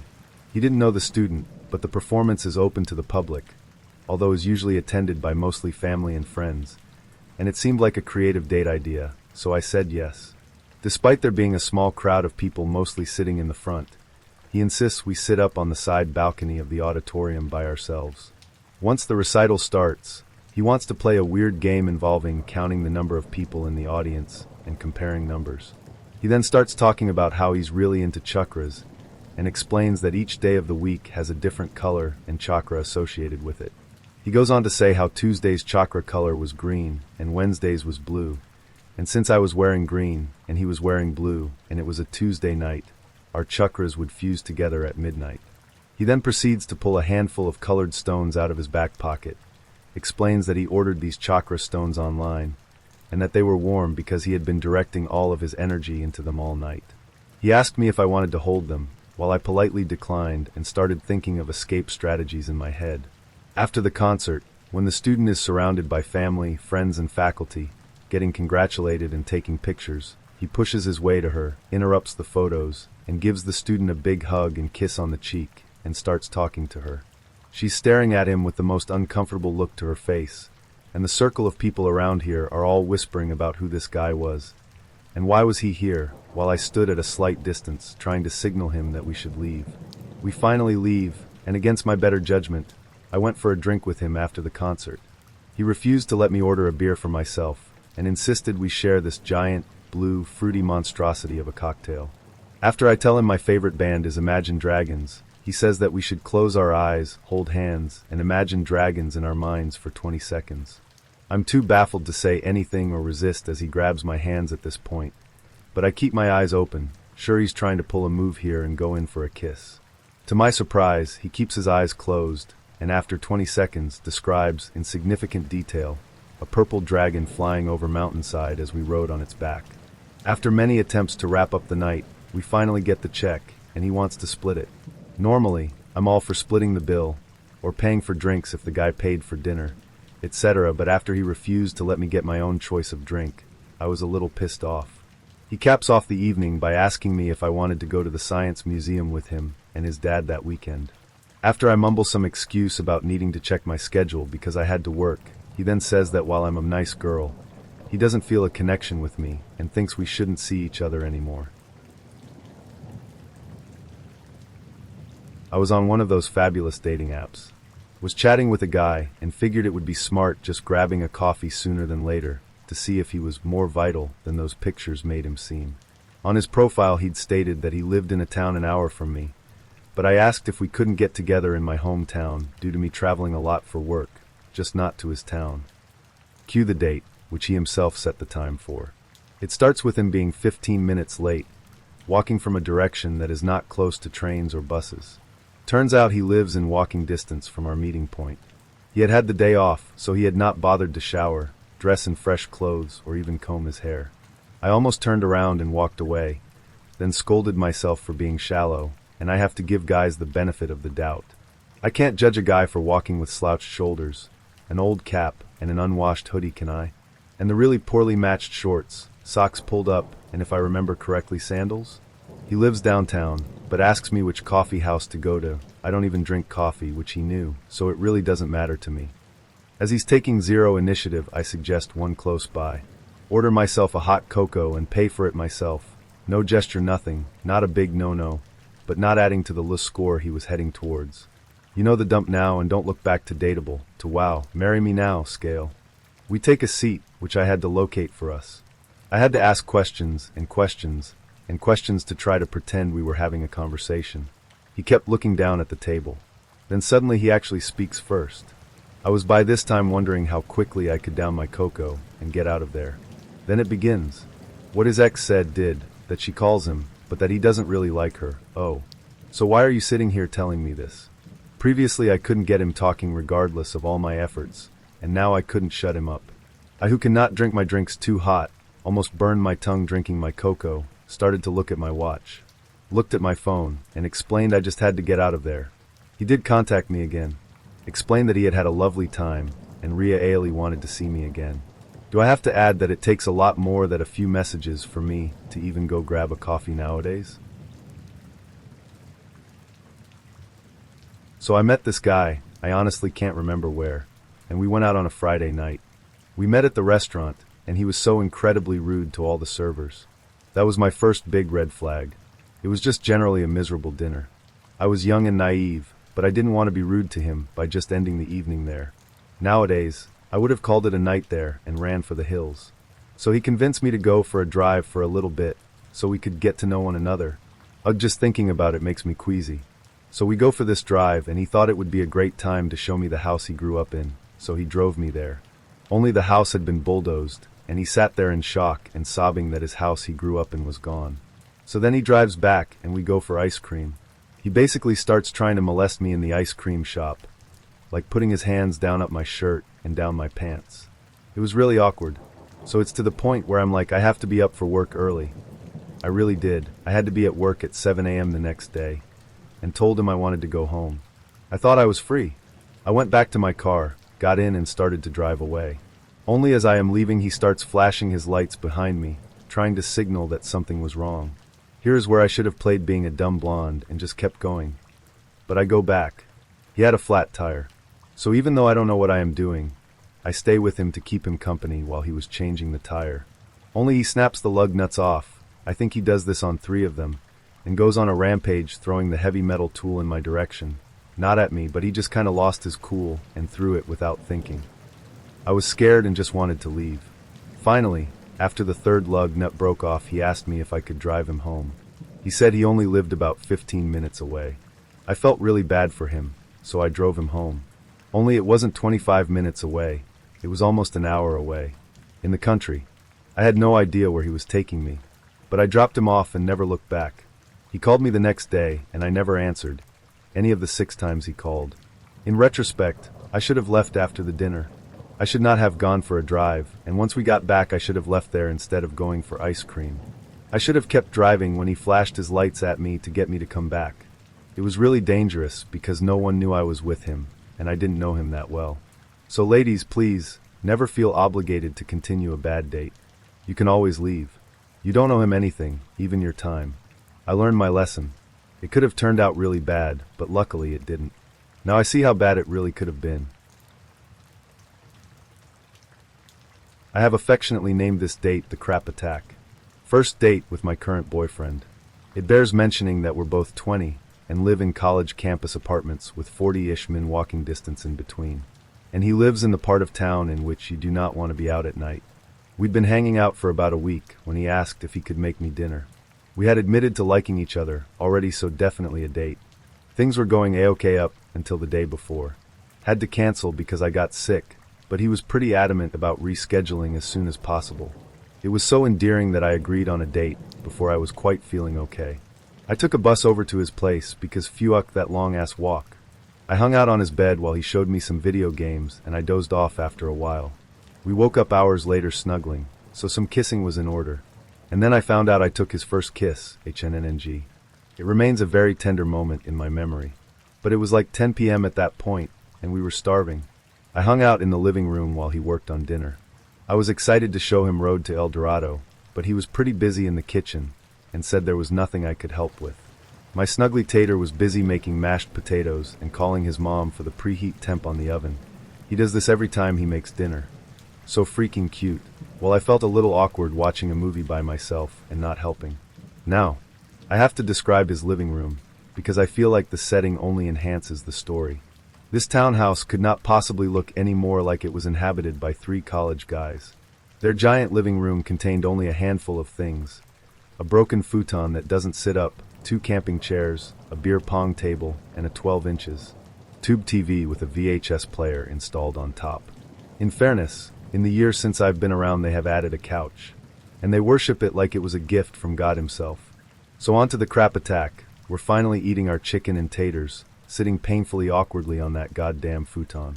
The movie had kind of gone ignored since it was mostly done by then, so I tried to strike up conversation. But he was pretty quiet. He looked super uncomfortable. At this point I'm panicking a little internally, wondering if I was boring him. Then he urgently excused himself and bolted for the bathroom. Instead of using the downstairs bathroom, he went upstairs to his own bathroom, presumably for more discretion. But I don't think he considered just how thin the floors were since he'd only been living there a few months. And his bathroom is located right about the living room to boot. I heard everything. Every terrible cartoonish squelchy ass blast he had to give. For almost an hour I sat quietly rewatching Road to El Dorado, politely finishing my food, and trying so hard to not hear my host shit out his very soul. I wouldn't be surprised if he'd managed to propel himself about with the force of his but stream. It was horrific. Eventually he dragged himself down the stairs to inform me that he was too sick for company and that I couldn't stay, apologizing like crazy.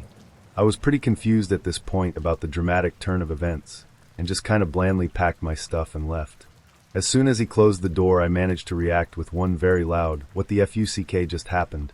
So there I was, a considerable distance from my apartment, at about midnight, in a bad area, with almost no streetlights, in freezing weather. Awesome. Just fucking awesome. I love the crap out of that tater face.